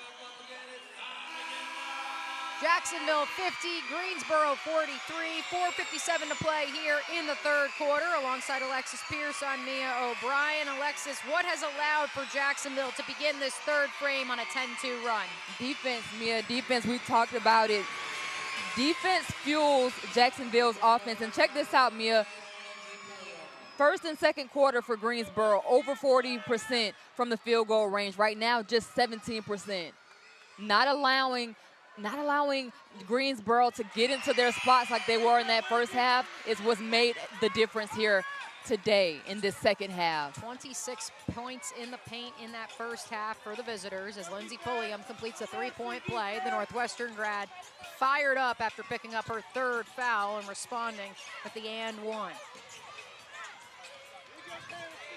Here's Kristen Williams, sneaky three with a hand in her face. Hey, I was going to say the opposite, Mia. She should have had a hand up right there. Cheyenne Sellers was close. Maybe the hand wasn't up. She was in close proximity. Close proximity, yeah. A good learning lesson for Rook there. They go one-on-one on the low block. This time, Sellers bounces it off the back of the window. Advantage Rook as Kristen Williams will pick up the personal.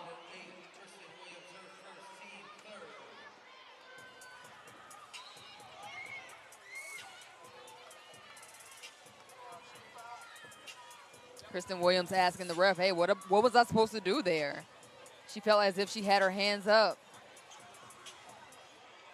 Sellers just 4 points today, but +7 in that all-important plus-minus department. Second best mark, trailing only Renaya Davis and Air Hearn.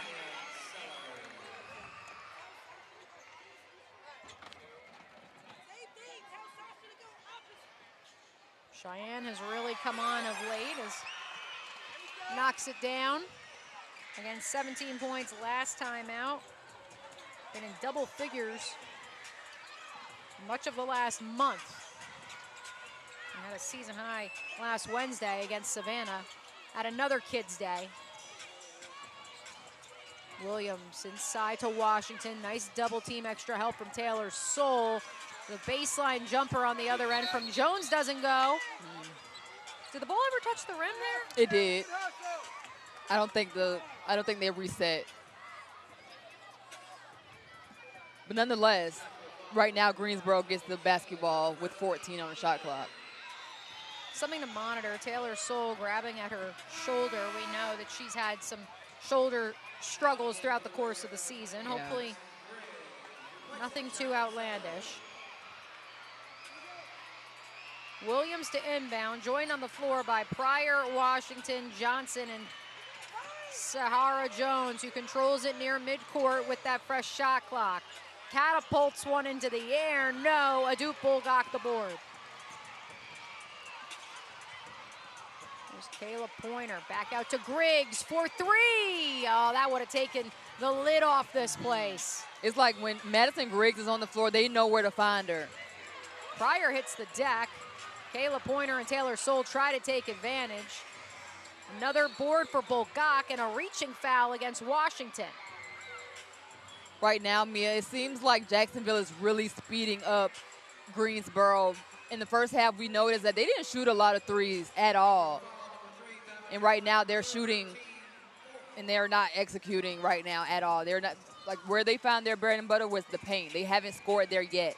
Fourth team foul, too, with 3:14 remaining here in the third. One away from putting Jacksonville in the bonus.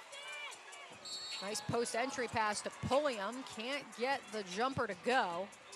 Lindsay will head back to the free throw line.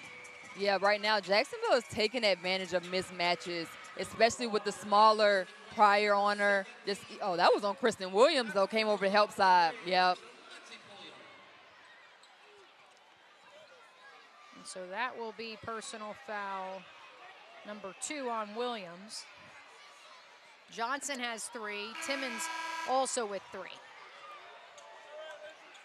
Yeah, they're having to alternate with this limited roster they have right now. to still try to be competitive in this basketball game.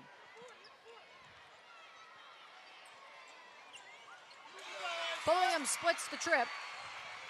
It's an 8-point Jacksonville lead, the largest of the afternoon.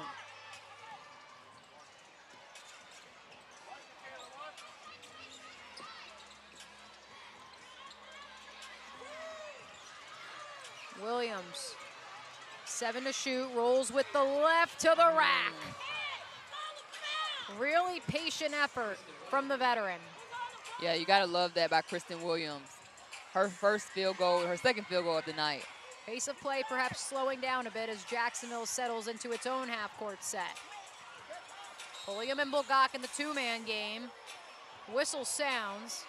Looks like it'll stay here and it'll go against Sahara Jones. We do remember last time Greensboro paid a visit here to Jacksonville on Father's Day. Jones very fired up in that one. Yeah, she was. Tempers flared for both sides, to be fair. I believe it was either she fouled out or a technical was assessed. I forget exactly what it was, but it was definitely a memorable interaction nonetheless, as Jacksonville officially in the bonus. Adut Bulgak will shoot her first free throws of the day. Yeah, but Jacksonville, Mia, will do that to you. They're so physical, and it's kind of frustrating almost to where it kind of gets you all out of sorts.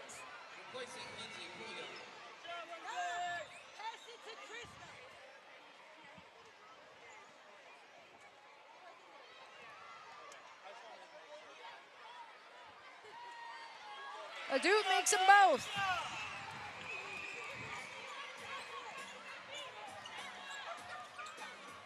(56-48) as we tiptoe closer to the 2-minute mark. Williams on the baseline, one-on-one with Griggs, scoop and score.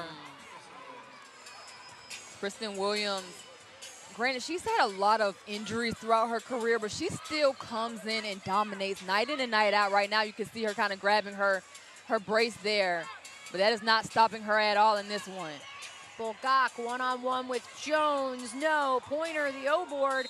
Fresh 14 for Jacksonville. Jess Bogie doesn't want to risk it. She calls her first time out of the half. Yeah, I thought they were going to get a walk. Normally when you come down with the basketball like that, it can signify a walk. And not to mention, we've already seen some shot clock trouble on the other end where maybe it didn't reset on time. Jess Bogie not taking any chances, wants to maximize this possession. We'll step aside with them. 1:54 remaining in the third quarter. The Waves up by 6.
Back here in Jacksonville, Jess Bogie calling the first timeout of this second half after Jacksonville maintained the possession on the O-board by Kayla Pointer. Bluey is here. Bluey's one appearance at the Waves this season.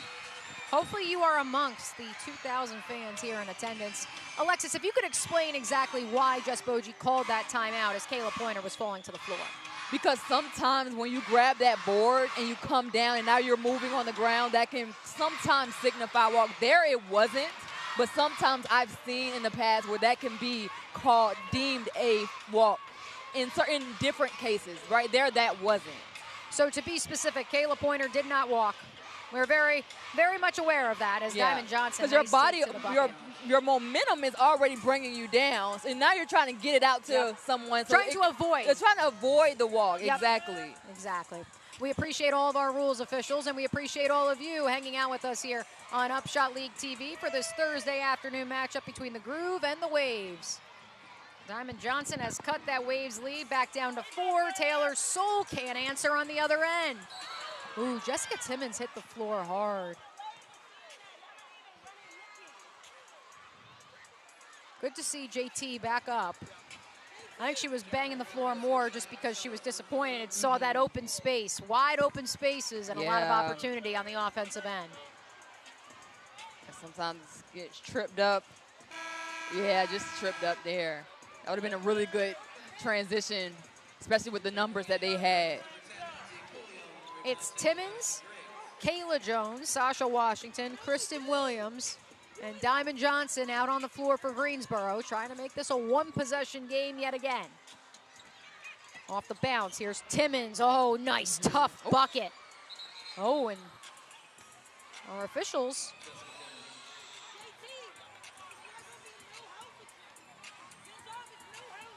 Are they saying, let's see exactly what the call is. Yeah, let's see that real quick. Not sure if that was. I think it was a clock situation, not a possession with what the players had going on. I think it was just a clock thing there. Because I think it was at 20-something at one point. Under a minute to go. Into Pulliam they go. Turnaround, jumper, no. The rebound to Washington. This time Timmons does get up the floor in transition. Spots up.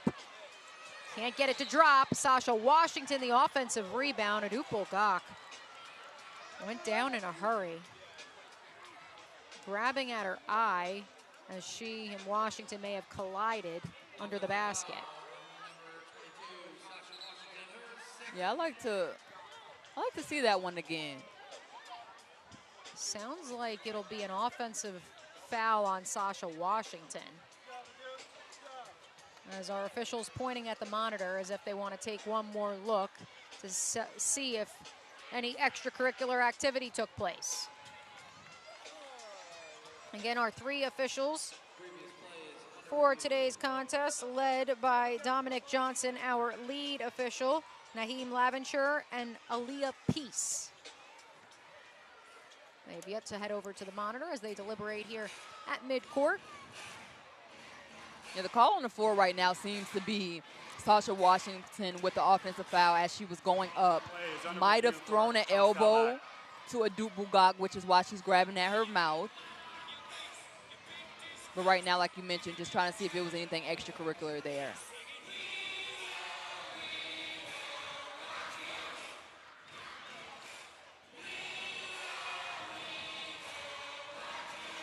While we wait for the official ruling from Dominic Johnson, want to remind you, the Waves will be back here at VyStar Veterans Memorial Arena next Friday night for Legends Night as they host the Savannah Steel. Come celebrate the legends who helped pave the way for the Jacksonville Waves and the UPSHOT League. That's next Friday night, July 31st at 7 p.m. You can get your tickets at upshotleague.com.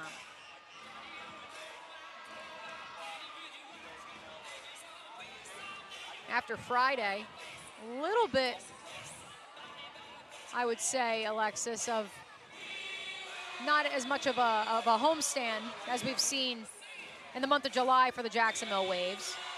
Again, they'll head to Greensboro to play 2 this weekend, back home next Friday, and at the road at Charlotte. I shouldn't say they won't be home a lot. They do come home for 3 more against the same Groove team. It's the second half of the month of August where we really won't see a lot of the Jacksonville Waves here in Jacksonville. Which is unfortunate for Jacksonville because they bring out such a good home crowd and they really utilize that 6th man to their advantage. And of course, we hope to see all of you, Waves, Groove, Steel, and Crown fans here at VyStar Veterans Memorial Arena for our championship game, Saturday, August 29th at 7 p.m. A 1-game championship format here in this inaugural season. Rest assured, The site of the championship game will rotate in the years ahead, as will the format as more teams are added to the UPSHOT League. We already know our friends in Nashville and Baltimore ready to play in 2027. Teams 7 and 8 still in the works, undetermined if they will start action in 27 or 2028. That was a big question mark at yesterday's press conference here in downtown Jacksonville, Alexis, but rest assured, it's here this year. It will be on the move in the years ahead.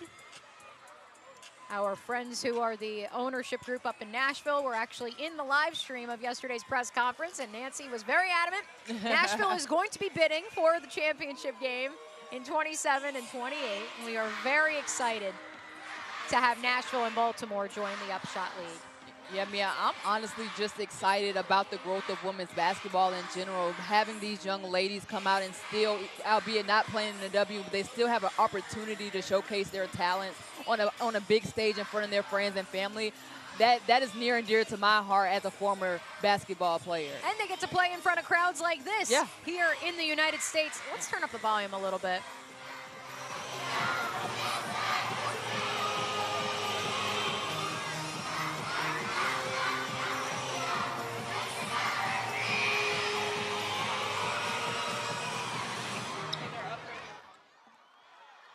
After review, the call on the floor has been upgraded to a flagrant foul, penalty 1.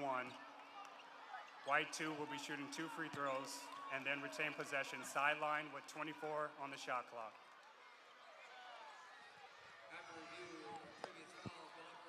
I think we're going to do one more replay here. I think Sasha Washington was just going up. Let's see.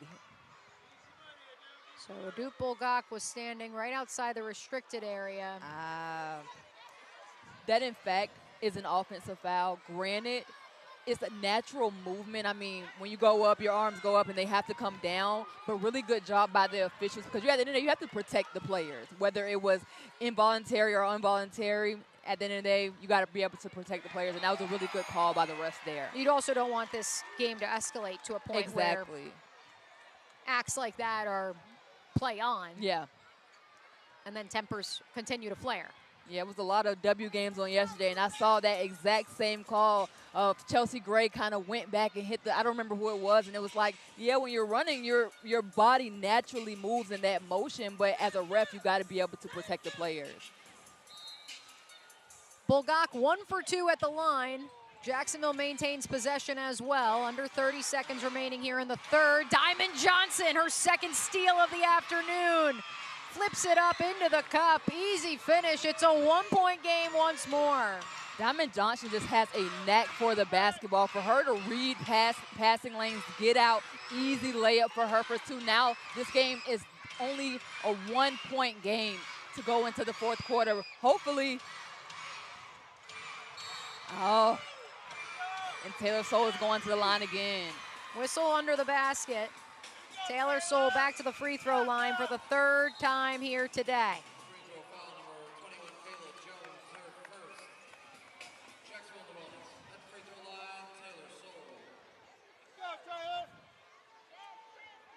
I'd like to give a shout out to our lead officials who have done an amazing job, not just Dominic, but our friends at HQ. I know they are very much listening to today's program as Taylor Soule hits the first. Just for clarification, that was a loose ball foul that was upgraded to a flagrant foul on Sasha Washington. Thank you to, I want to make sure we get the name of our lead official. Thank you to Don Vaden and Shelly. We really appreciate you guys. And of course, for being locked in here on UPSHOT League TV, keeping Alexis and I in line as Diamond Johnson's half-court heave is no good, and that will do it for the third frame. It's still a one-possession basketball game. The Waves in front by 3 through 3. Greensboro 56.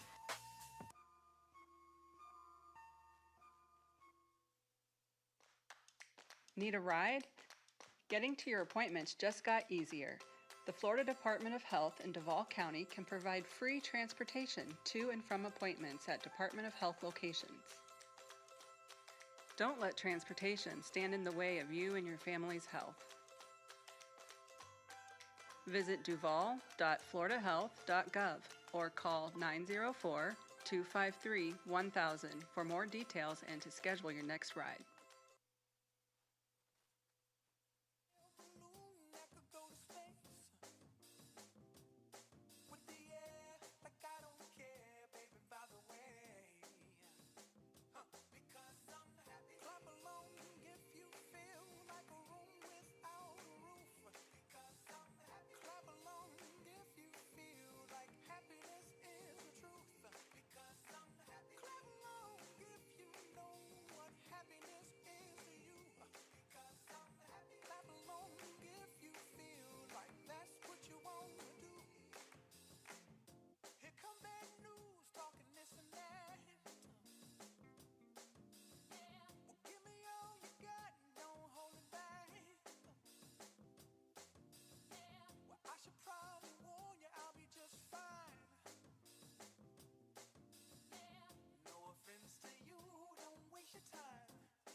Fan Section 104 today is brought to you by Ruckus.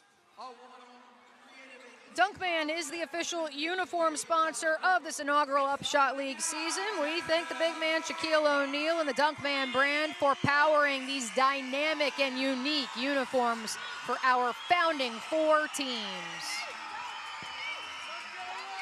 A 3-point affair here in the River City on Camp Day. Welcome back to Jacksonville. Mia O'Brien, Alexis Pierce, the Greensboro Groove, giving Jacksonville all they can handle through 30 minutes of action.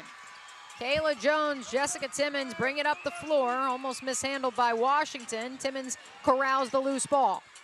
Back inside to Washington. Great two-man game from the 2 young studs. I mean, you said it, Mia. You took the words right out of my mouth. Great two-man game there.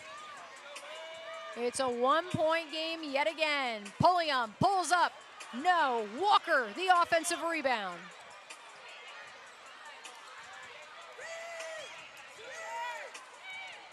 Seven to shoot for Renaya Davis, who's been quiet since that 14-point second and third quarter. There is the Ribault High School grad. Now, Mia, normally, and I'm like, why didn't Earhart shoot that shot? Normally she'll shoot that shot, but I love that she didn't because she passed up, again, a good shot for a great shot. Renaya's got 16. Again, a torrid finish to the second. A hot start to the third, have been quiet ever since. Johnson launches, hits the window, rebound and the putback by Washington, who's feasting underneath. Washington is so physical down low. She does a really good job of carving out position and getting that offensive board. 3 players in double figures so far for Greensboro. Washington, one of them. Jasmine Walker, second tray today. She's into double figures too. I'm loving that Jasmine Walker is finding her stroke in this basketball game. She's shot a lot, but a lot hasn't gone in for her. But right now, it's really working for her. Here's Williams, 3-ball of her own. And it's working for Kristen Williams as well. That's her second make from distance. She's also got 10. Back and forth we go, 64-63. 2 minutes gone in the fourth. Sellers pulls up herself from 16 feet out.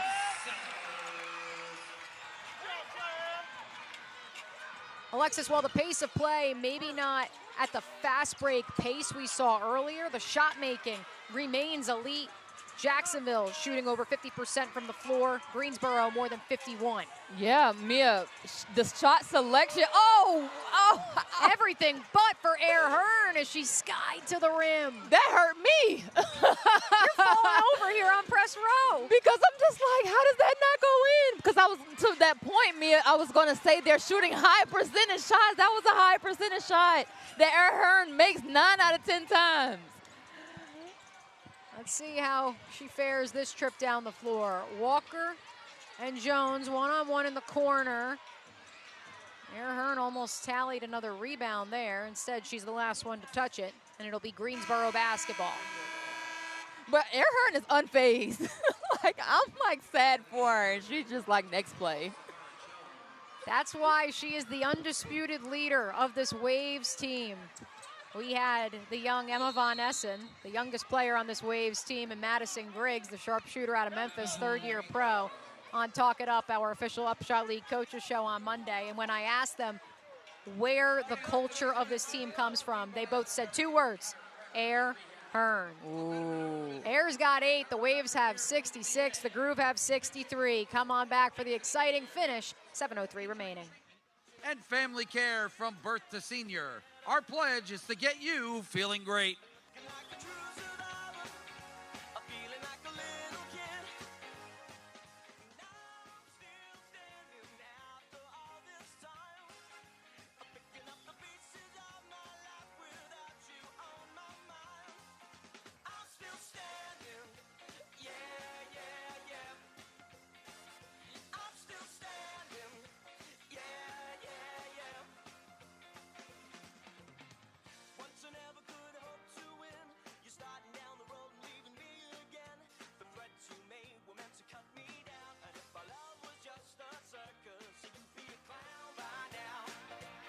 You know, I'm still standing better than I ever did. Looking like a true survivor, feeling like a little kid. Now I'm still standing after all this time. Picking up the pieces of my life without you on my mind. I'm still standing, yeah, yeah, yeah. I'm still standing, yeah.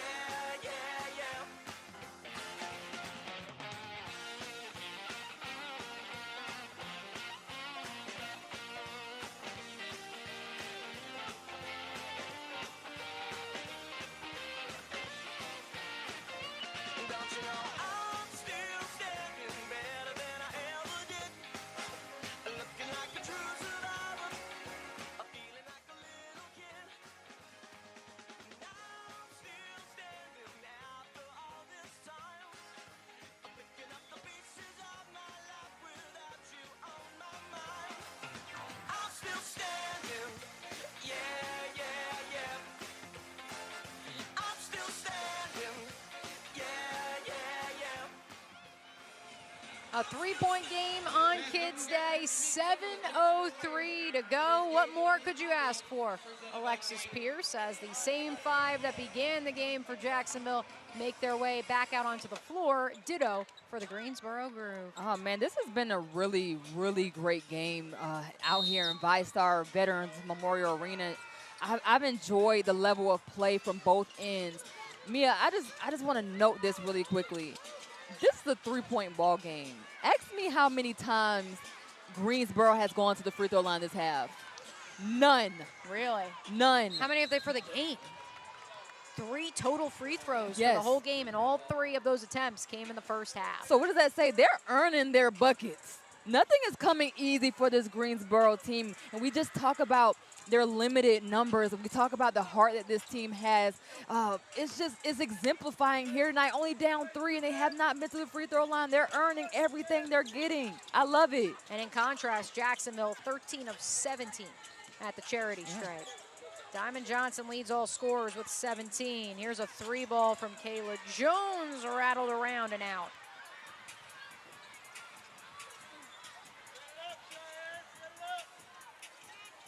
Walker for 3 once more. Not that time. Renaya Davis, no putback either.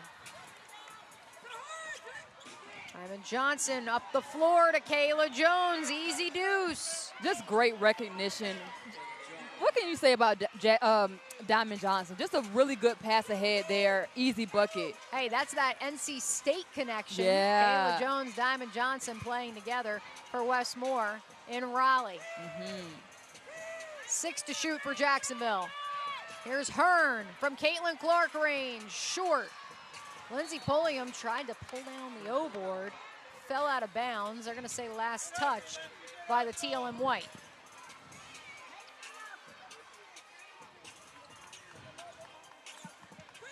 (66-65), 5:48 to play. Taylor Soule getting ready to check back in for Jacksonville. She's talking to the crowd a little bit. She said, I need y'all to get a little louder for me. Johnson, step back, 16-footer, no, tries to get her own miss, and does. Stepped out of bounds. Oh, that's a bummer, but that's that energy, Alexis, you were just talking about. Man, for Diamond Johnson to locate her, because I mean, if you're as a shooter, you know where your shot is going, right? And she goes to locate the basketball to try to get an offensive board there. Granted, she couldn't come up with it. That's a lot you could say about Diamond Johnson. She gets it done everywhere. Philly tough. That's all I'll say about Diamond Johnson and the grit that she shows each and every night. The third leading scorer in the UPSHOT League, but she is so much more than just a scorer. She reminds me a little of that Ka Cooper type of feel, that enough for a Philly area. Well, she was really bummed. She was supposed to be a part of the Allen Iverson Classic the summer after she graduated high school before she went to Rutgers, and unfortunately because of COVID, it didn't happen. 3 ball on the way from Timmons is short. Soul clears for the Waves. 2-on-2 the other way. Pulliam waits for numbers.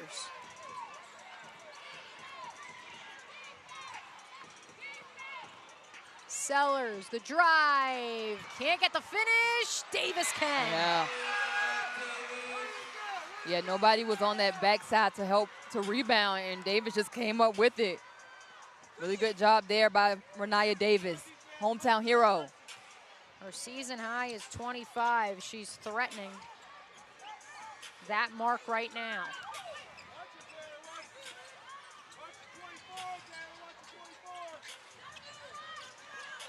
There's Williams, 5 to shoot, heaves up something. That's going to go against Cheyenne Sellers.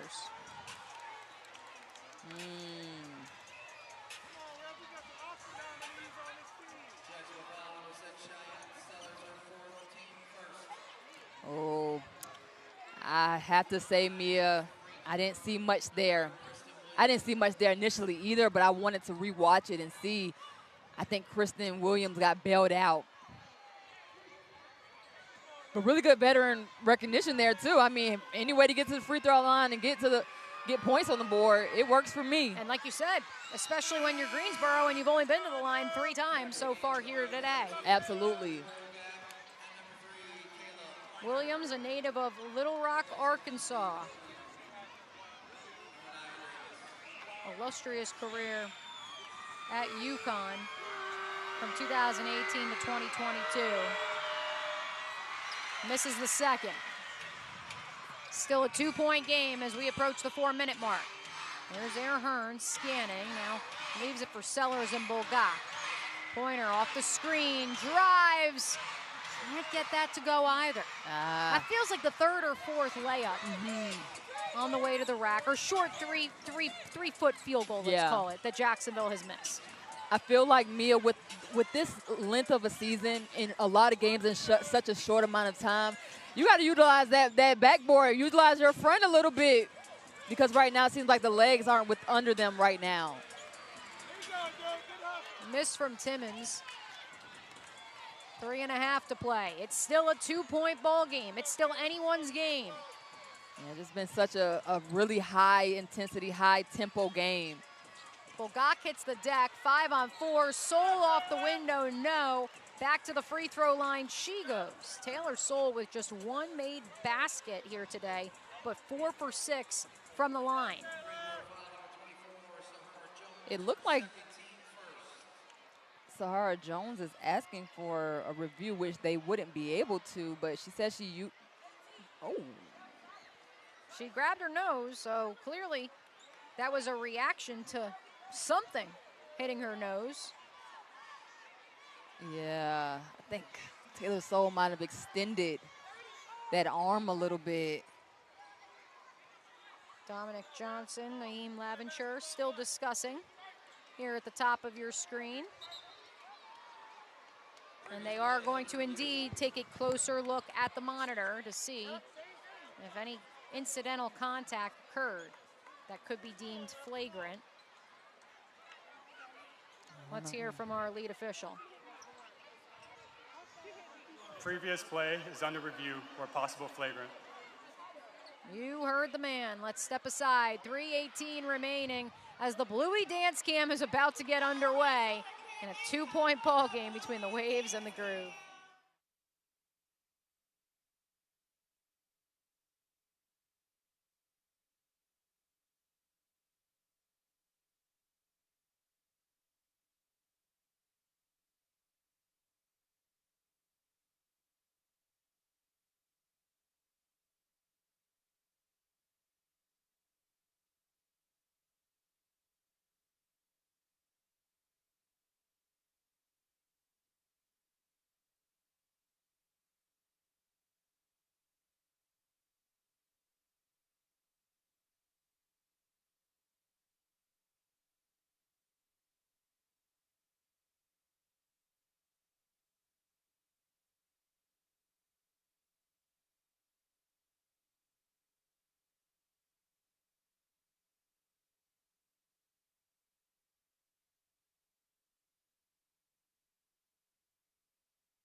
I'm done hiding now, I'm shining like I'm born to be. We dreaming hard, we came so far, now I believe. We're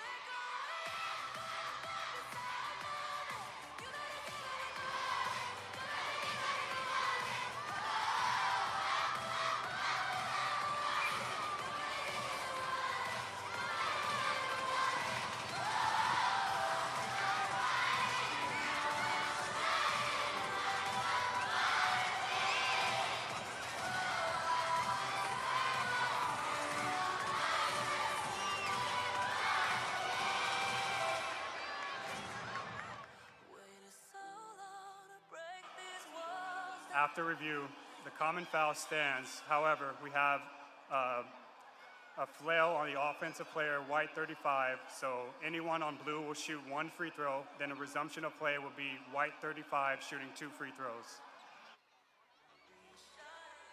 We had to give you a taste of what Kids Day sounds like with the unofficial Kids Anthem of 2026 playing in the background. As Dominic Johnson just explained,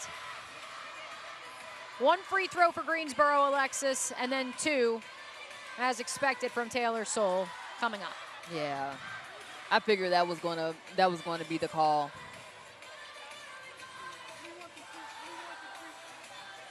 .318 to play here in Jacksonville. The Waves in front of the Groove, 68-66.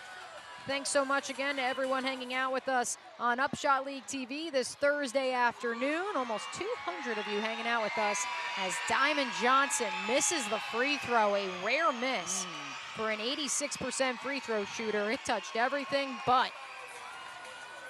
She's missed all tonight. Diamond Johnson 0 for 2 at the line, but she's got 15 to lead the Groove. Taylor Soule 4 for 6 today at the charity stripe. Steps up to the line.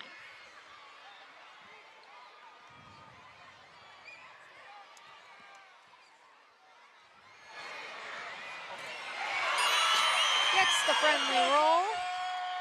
The kids in attendance for camp day approve.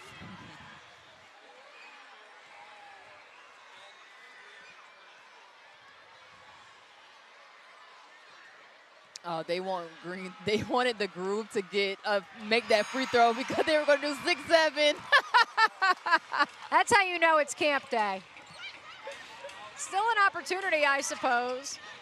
The Jacksonville Waves have eclipsed that 67-point plateau. They lead by 4 as we hit the 3-minute mark. Back out to Timmons. Whistle sounds. Janice Washington wants to talk it over.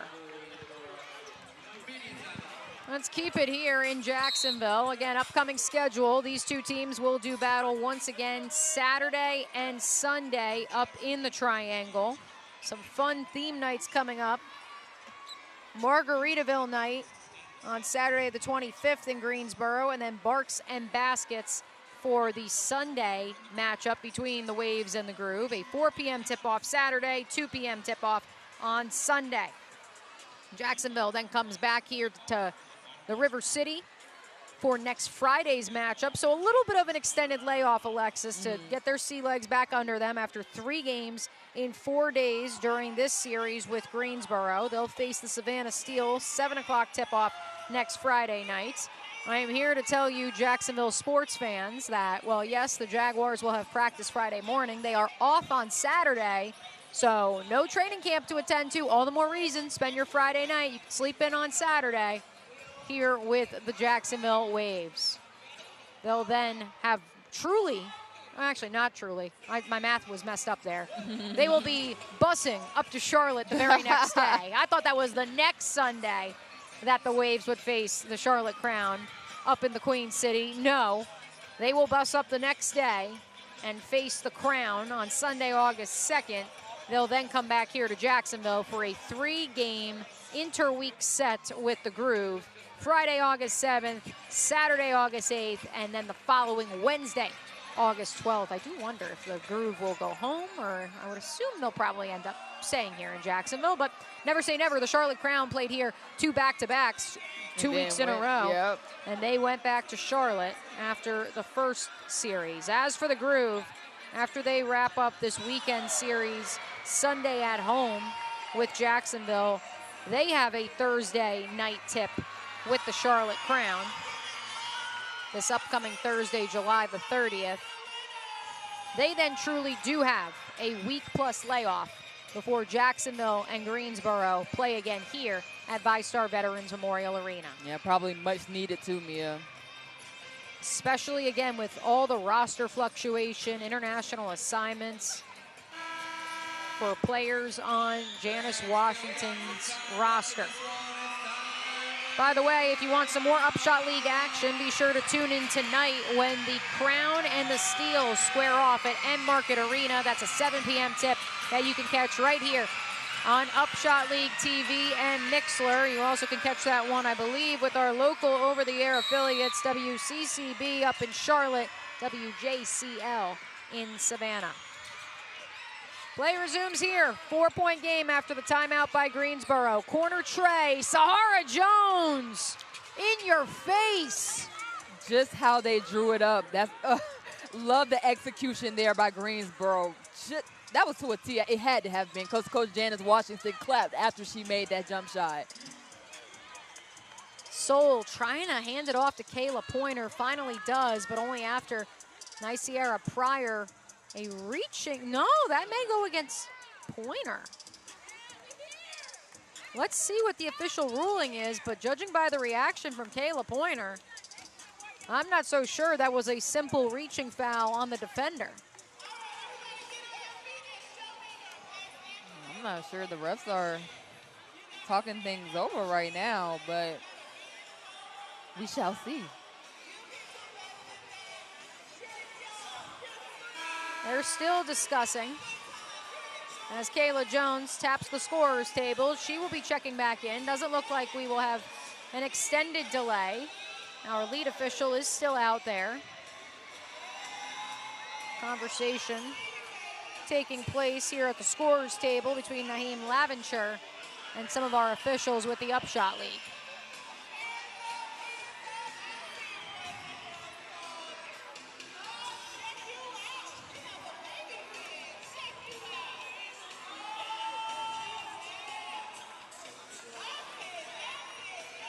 Poor Naheem Laventure has been giving the thumbs up to the scorer's table for about 10 seconds. He's ready to resume action. So are the Greensboro Groove. They're back out on the floor.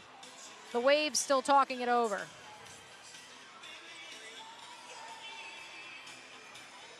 Given they're headed to Jacksonville's end of the floor, my guess, Alexis, is the foul will go against Pryor. Yeah. Air Hearn set to inbound.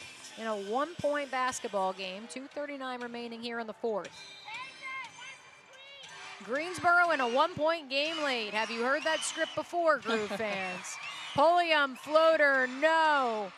Sasha Washington collects the loose ball. Don't look now, Mia. 1-point game with 2:28 to go. This has been a fun one the entire way. You wouldn't know that Greensboro shorthanded. Limited number of free throw attempts, and that one drops in for Diamond Johnson. They call it a 3, 72-70. The Groove back in front. Diamond Johnson has a way of still making baskets even when she's being heavily guarded. And that's what makes her so good. And that's what makes her so good as well. She pokes it away, and the finish on the other end. Diamond Johnson is so good at the game of basketball. No timeout from Jess Bogie. We play on. She kind of just looked at Air Hearn and said, let's go. Under 2 to play. The Groove now in front by 4. Taylor Souls jumper doesn't go. And then Diamond Johnson was boxing out a double guy there too. Timmons, 3-ball on the way. No. That would have really made some separation for the Groove there had that gone down. Less than a minute and a half. Jacksonville's got to go. Here's Hearn, pulls up, drops it in. And now Jess Bogie does call a timeout. We saw the eye contact between the head coach, the veteran leader, after the Diamond Johnson second bucket. I think we may see Jess Bogie just use the reset timeout here, judging by the fact that everyone is still on the floor, Alexis. But back to that Air Hearn jump shot. But also, they're not on the offensive end. Yeah, they're not offensive end. So I'm curious if that actually was a timeout. Not sure. But to that point, we've seen time and time again, Air Hearn, she may not have the best scoring night right now. She only has 10 on the night. But that's a clutch jump shot by Air Hearn. And what did they say to you on action? Yeah, on Talk It Up, they said, when you ask about the culture, who sets the tone? Air Hearn. Both Emma Von Essen and Madison Griggs said it simultaneously, and they weren't trying to be funny or cute. That's truly what this team believes. Timmons, no. Renaya Davis comes away with it. Really good job by Lindsey Pulliam. Just walling up right there, defending without fouling. Really good job by Lindsey Pulliam. Under a minute to go. Waves down by 2. Hearn controls it. Off the screen from Davis. Launches for 3. Yes, sir! She is Hearn. I like that, Mia. I like that. As Air Hearn goes, this Jacksonville team goes. Man. And it's almost like, I want to say, can you believe it? But I can absolutely believe it. Second leading scorer in the UPSHOT League. Undisputed leader of this Wave side.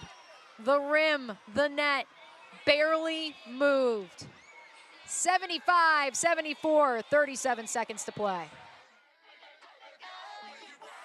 Dress me on the side, I queen, summertime, a sweets, do it right, real sweet, Clementine, feel free, come alive, just me, it's a vibe, your way to one line, touch grass, go outside, cause it's a beautiful life, money long, but we got the shortest of nights, don't know if I get to live it twice, so I'ma let the sun shine, got me singing, ooh, I'm chilling in the shade under my favorite tree. Everything is whatever you need it to be. Don't matter the season, summer's endless when it comes from within. It's the midnight sun kiss, get under the rest, sky laying on your chest like this. Hold me like the pebbles in your hand, initials in the sand. Yeah, summer isn't over yet. Skinny dipping with your heart out. Summer isn't over yet, neither is this game. The campers in attendance treated to a goodie. Air Hearn has given the Jacksonville Waves new life They lead it by 1, 37 seconds remaining. Greensboro has the basketball, and Alexis Pierce, Janice Washington's side, has been so good this game coming out of a timeout on design plays. What do you think she draws up here? Oh, man, right now they're only down 1. I would think with how many points they have in the paint right now, 44, granted that last executed play coming out of timeout was a 3, but I think you do something different here. Diamond Johnson trying to get it into Lindsay, around Lindsay Pulliam. Yeah. Sahara Jones bounces her way to the basket, can't get it to go. Sahara Jones will head to the free throw line. These will be her first attempts at the line tonight. I want to look at this one again. Yep. Overload. Diamond Johnson brought it in, got it into Sahara Jones down there, went away from the defenders. So the defenders can go away from her and by herself one-on-one. I love that execution right there by Janice Washington out of that timeout. Jones calmly makes the first, ties this puppy up once more at 75. San Antonio, Texas native. Is a 76% free throw shooter. I waited till it already had left her hands. No announcer's jinx here. And she pushes the Groove back in front by 1. Jacksonville has it with 32.3 on the clock. What does Jess Bogie draw up now for the Waves? 32.3 seconds. I mean, I would think you have to go to your catalyst right here. I mean, but honestly, Mia, we talked about it. They can score in a variety of different ways. They can hit Renaya, they can hit Air, they can hit anybody on this Jacksonville Waves team. But right now, it's either between Renaya Davis or Ariel Hearn. Something going towards the basket. They don't need a three-point basket. They just need a good look at the basket. In this quarter, Jacksonville 6 for 16. That's the 38% mark. That's actually their worst of any quarter so far here today. They shot 53% from the floor in the first half, 42% in the third quarter. Tough goings here in the final frame.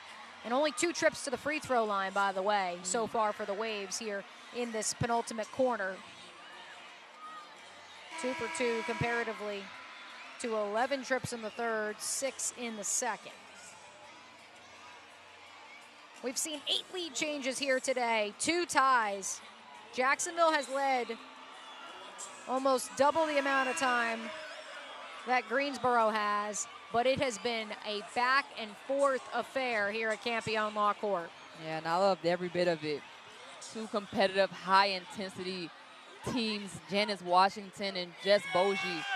Really good job. Coaching their butts off. Coaching their butts off. This is a high IQ. This is the most timeouts I've seen Jess Bogie call. We see a lot of Jacksonville Waves team games. We've called a lot of them, Mia, and this is a lot of timeouts for Jess Bogie. Sellers, Davis, Taylor Soul, Air Hearn, and Lindsay Pulliam out on the floor for Jacksonville. They get it into Hearn.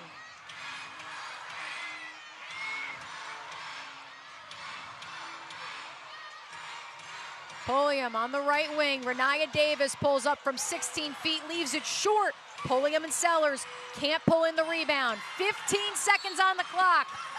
Air Hearn has to foul Diamond Johnson in transition. So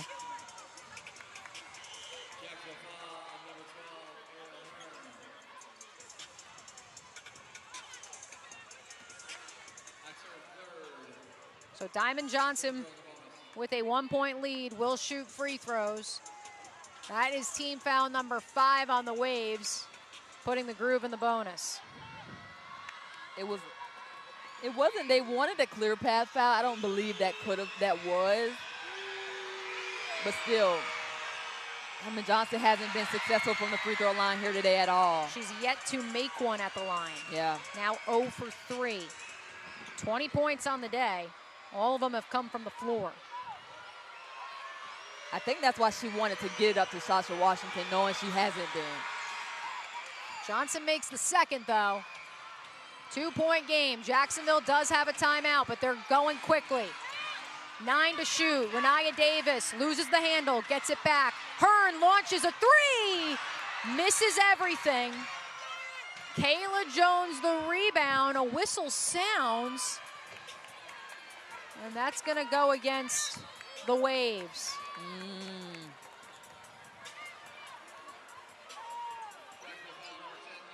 Do you think? I mean, still 2.4 seconds. I know Jess Bogie has a traditional timeout as well as a reset timeout.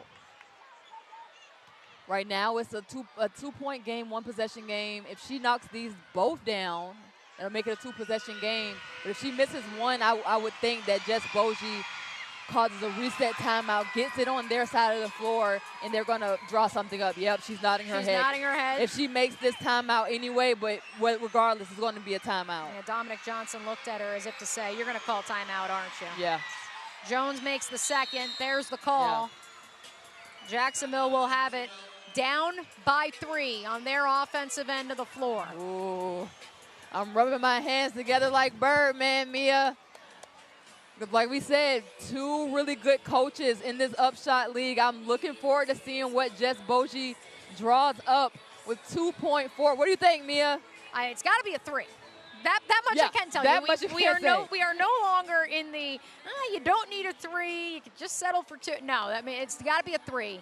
And at this point in time, I would think logic suggests you go to Air Hearn. The question becomes, in terms of everyone's new favorite stat in basketball, gravity.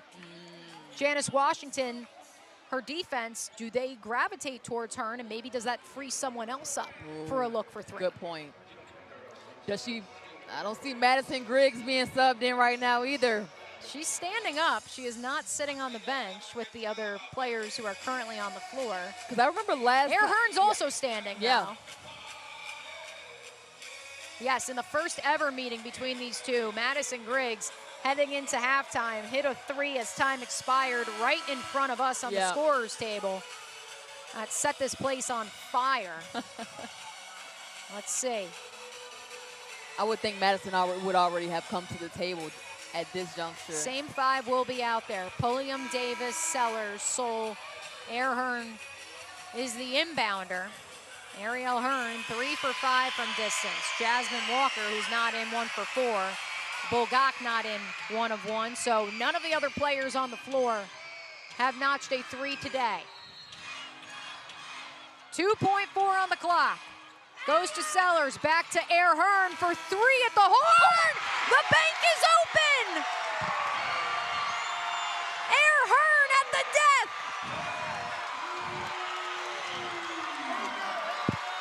We're headed to overtime for the first time here at VyStar Veterans Memorial Arena in this inaugural season.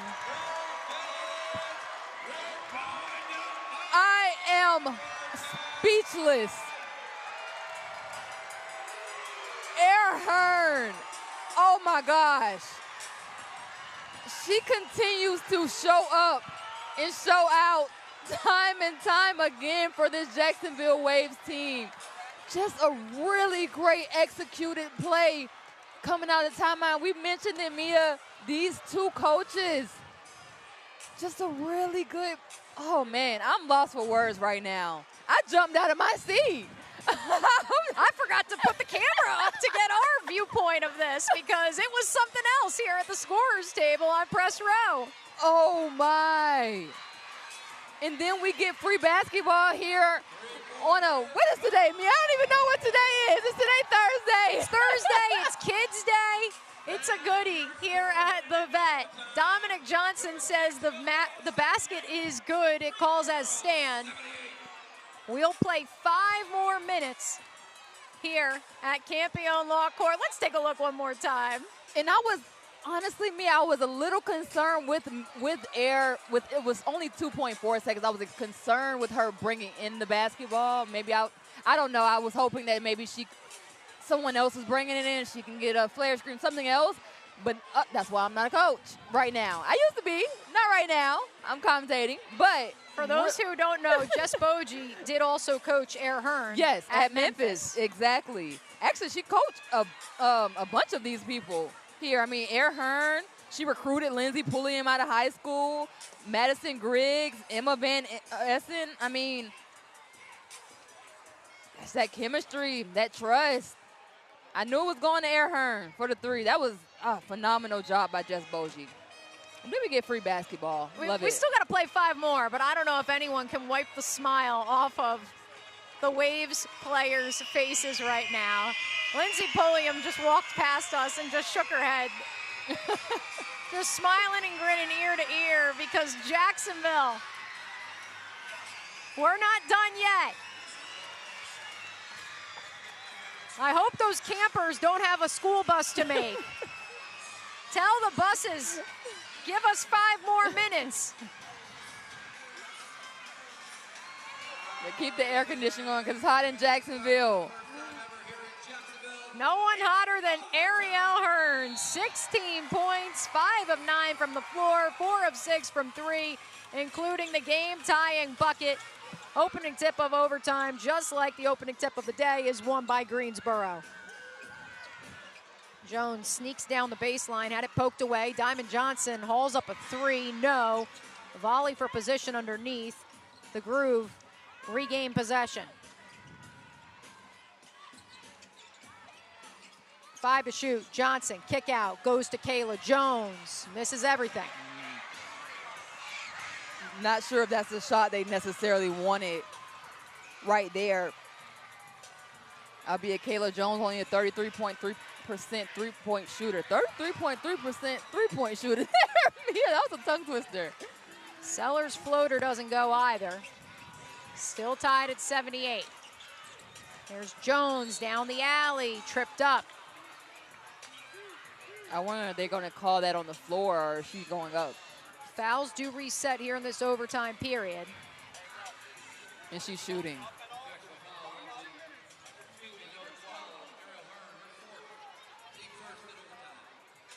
The team fouls, I should say, do reset. That is the 4th personal foul on Air Hearn.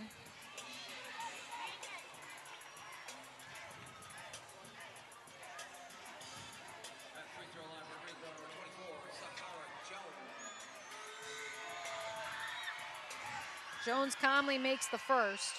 Doesn't look like the kids' groups are leaving yet. No. As they try to make a ruckus with Sahara Jones back at the free throw line, makes them both.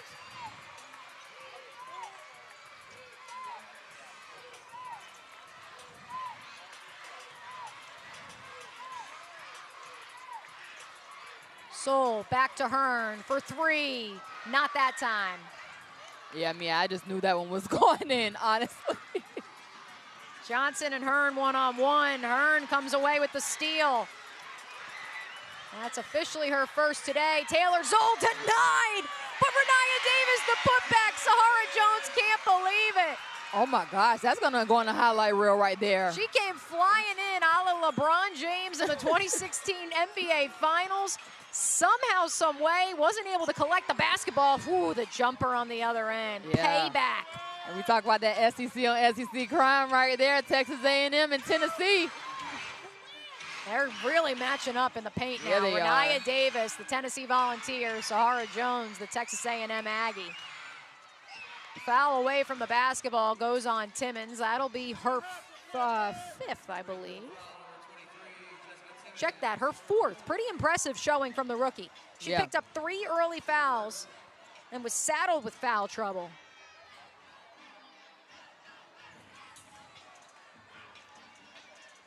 .311 on the clock. Over 200 of you hanging out with us here on this wonderful Thursday afternoon. Air Hearn sent this one to OT, gives it up for Soul. Now back to Hearns, gotta go. 3 to shoot, off the window, no.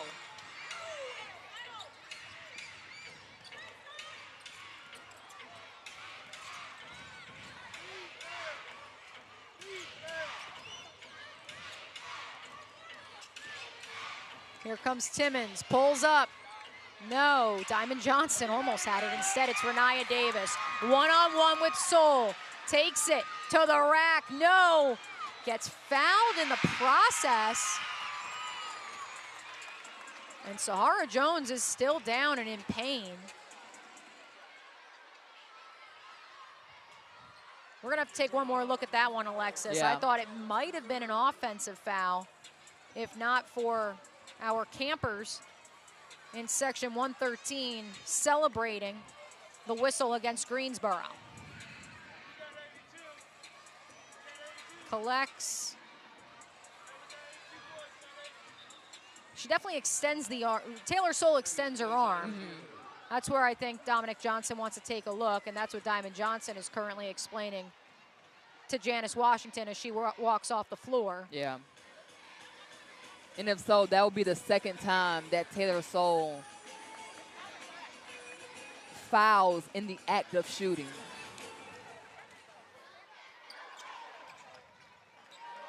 Players under review for a hostile act. Let's catch our breath, step aside. 2.5 to play here in overtime between the Waves and the Groove.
After review, the foul on the court stands as a common foul. We'll have 2 shots. All right, so no additional free throws taking place. Just 2, the old-fashioned way for Taylor Soule. A chance to tie this game back up at 82. Taylor Soule has been efficient from the free throw line here today, 6 for 8. Some of our friends on YouTube inquiring about foul trouble. Here it is for let's start with Greensboro. Jessica Timmons with 4 as Soule calmly knocks down the first. Sahara Jones and Diamond Johnson with 3 apiece. Ditto to Sasha Washington, Kristen Williams, and Nicera Pryor with 2 each. As for the Jacksonville Waves, Air Hearn with 4 personal fouls. Cheyenne Sellers has 5. Lindsey Pulliam has 4. Kayla Pointer has 2. No one else in significant foul trouble. Taylor Soule makes them both, says, let's go. 2 minutes and 30 seconds to play in overtime. Right now they're denying Diamond Johnson the basketball. 2 Waves players hit the deck. One of them, Air Hearn, and Diamond Johnson takes advantage with the 3. Yeah.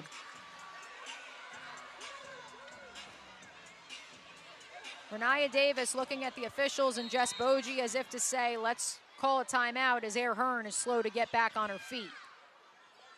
She must be really hurting. Air Hearn isn't one to grimace the way she is right now.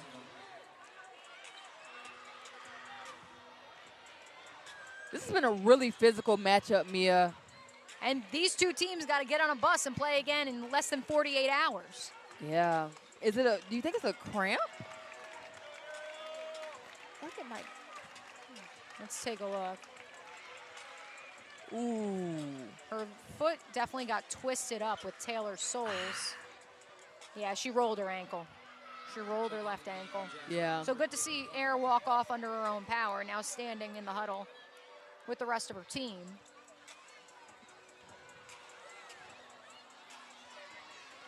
But Diamond Johnson taking advantage off the collision at the top of the key. Left wide open on that right wing. She's trying to see if she can finish this one out.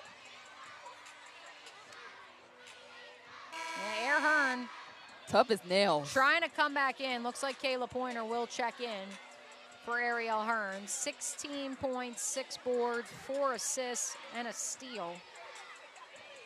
Or maybe she's Coach Air right now, yelling out commands, although it looks like she's doing everything in her power to try to stay out there.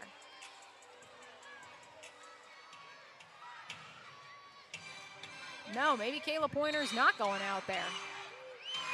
Thought she tapped the scorer's table. No. Ariel Hearn is still out there. Here comes Sellers. Bully ball down the right lane. Denied. Sasha Washington clears. Lindsey Pulliam steals it away. Fresh 14 for the Waves. Soul briefly loses the handle. Here comes Hearn. Downstairs. Renaya Davis denied. But a little too much contact from behind the back by Sasha Washington. And actually, I think the foul actually is going to go against Kayla Jones. It's going to go against Kayla Jones. Sasha Washington got the tail end of it. But I want to say this right here, Mia. Renaya Davis does a really good job of doing her work early. I've noticed that game after game, to where it's just like, this point, now give me the ball, I'm going up with it. She doesn't have to do too much. She's already done her work early. Renaya already has her 5th double-double of the season. 20 and 13, make it 21, and make it a 2-point game on minute 48 remaining.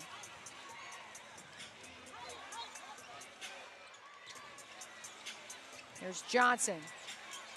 Drives on Soul off the window, yes. Finger licking good finish from Diamond Johnson. She's so crafty. She has so much in her bag. And for her to take that contact by Taylor Soul isn't little. She's a big one. She responds with a big bucket on the Yes. other end. Minute 20 to play. Still a 1-possession game. And I love that Taylor Soul has taken the authority in guarding Diamond Johnson. Love that by Taylor Soul. Switch comes, Davis on Johnson, same result. Diamond Johnson, a walking bucket. She's got 28. Davis back out to Pulliam, kick out. Sellers drives, left hook, no. Last touched by Greensboro. Man, Diamond Johnson, she's crafty. 50% from the floor, 3 threes. Imagine if she wasn't 1 for 4 at the free throw line. Man, she already have a 30 ball. Under a minute to go, down by 4. Cheyenne Sellers fouled on the jump shot. Looks like, at least based off body language, yes, it will indeed go against Jessica Timmons, and so that is her 5th.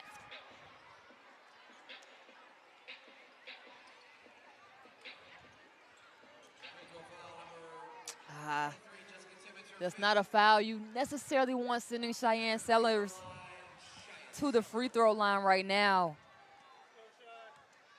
Sellers is just under 84%. Oh, maybe I should have. I'm sorry, Cheyenne. I should have waited till it left her hands. I spoke too soon. Well, a chance to cut it to 3 here. And she does. Reset timeout is used by Janice Washington. Each team armed with a reset foul in the final 2 minutes of regulation and overtime, not reflected in the total timeout tally.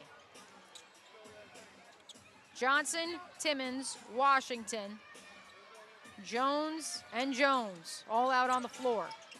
Yeah, I think Jacksonville needs a stop right here. Sahara, one-on-one with Cheyenne. A-OK to work some clock. Back to Diamond.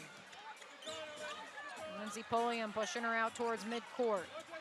Sasha Washington trying to set a screen. Here comes Johnson, flips it up, drops it in. What is it, 4 back-to-back possessions? Mia, this is the Diamond Johnson show. And that is indeed a 30-burger for Diamond Johnson, but Air Hearn says we ain't done yet. 91-88. 2-second difference between the shot clock and the game clock. 17 seconds. Kayla Jones corrals the loose ball over to Timmons on the right wing. 8 to shoot. Airhearn fouls near midcourt. Yeah, she's looking at her troops like, y'all, we got to foul quicker than that.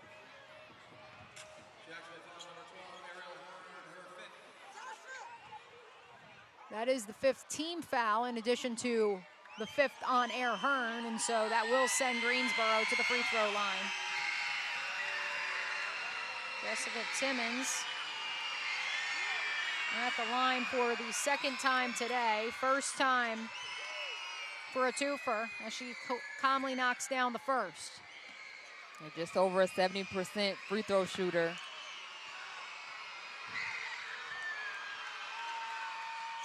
And nails both of them. Calm, cool, collected. You wouldn't know she's 23 years old. Yeah. 22, actually. Yeah. Just graduated Alabama this spring. Well done by Jessica Timmons. 3rd round draft pick, drafted by the Indiana Fever. Jess Bogie uses her reset timeout. The Waves are down by 5 with 10 to play.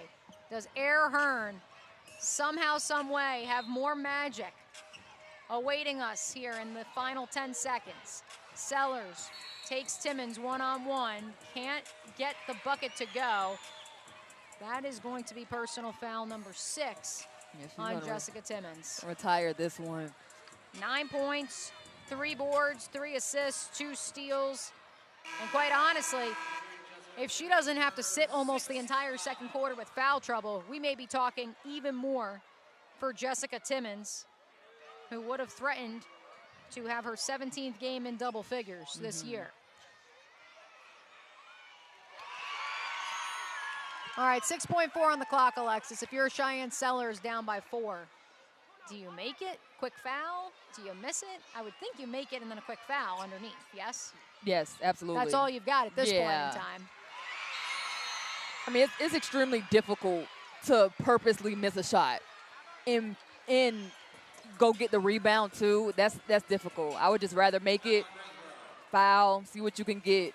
And before fouling, I was trying to get a steal before fouling. That's enough time to try to get a steal, but if not, a quick foul. Greensboro still armed with 1 full timeout. Janice Washington will use it here.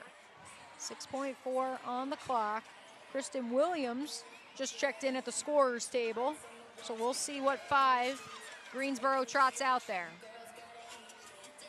Again, both these teams right back out on the floor Saturday afternoon, 4 p.m. tip in Greensboro. If you are listening up there in the Triangle in North Carolina, make sure you get on out there to support the Greensboro Groove, the Jacksonville Waves, on Margaritaville night. Greensboro 5 for 8 here in this overtime period compared to 3 for 9 from the floor, 3 for 9 showing from the floor from Jacksonville. Yeah, we talked about it. This Greensboro Groove team, granted, they've had a lot of fluctuation in their roster, but tonight, you would have never known that. They're playing like they've been playing together their whole entire life. The chemistry that this team has, the will to win, this really good coach in Coach Janice Washington, they put it all together for 40 minutes and then some. Diamond Johnson's matched her season high of 30. Her 7th time going over the 20-point plateau. She triggers in front of us here at the scorer's table, top of your screen. Into Kristen Williams, who is fouled almost immediately at midcourt. Now 4.8 on the clock as the Connecticut Husky will head to the free throw line.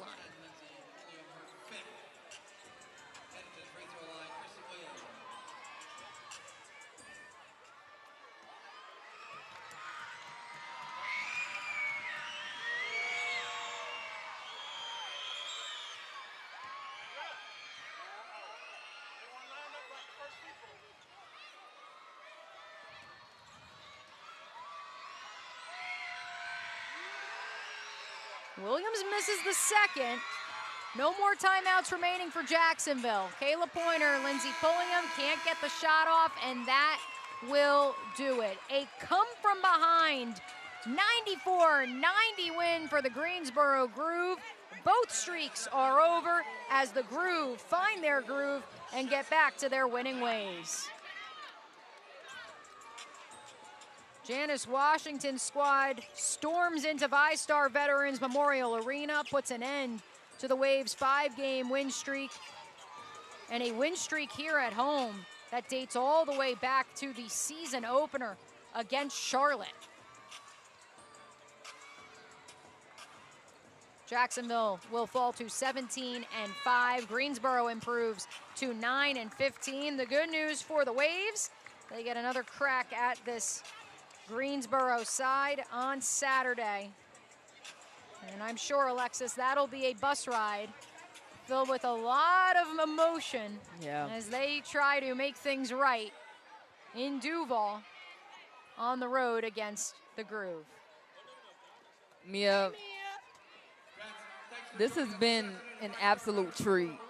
I've been thoroughly enjoyed watching this Greensboro team, but Diamond Johnson, I can't say enough about her effort on both sides of the basketball. A 30 burger, 52% from the field, 30% from the three. She was the reason tonight that this Groove team got the dub. Hats off. One of 4 members of the Groove in double figures, of course, leading both sides with 30. Renaya Davis led the Waves with 21. And so, for Alexis Pierce and our entire crew, I am Mia O'Brien saying so long from Jacksonville, where our final score, Greensboro 94, the Waves 90. We thank you for joining us here on UPSHOT League TV for another thriller at Campione Law Court. We will catch you guys next Friday.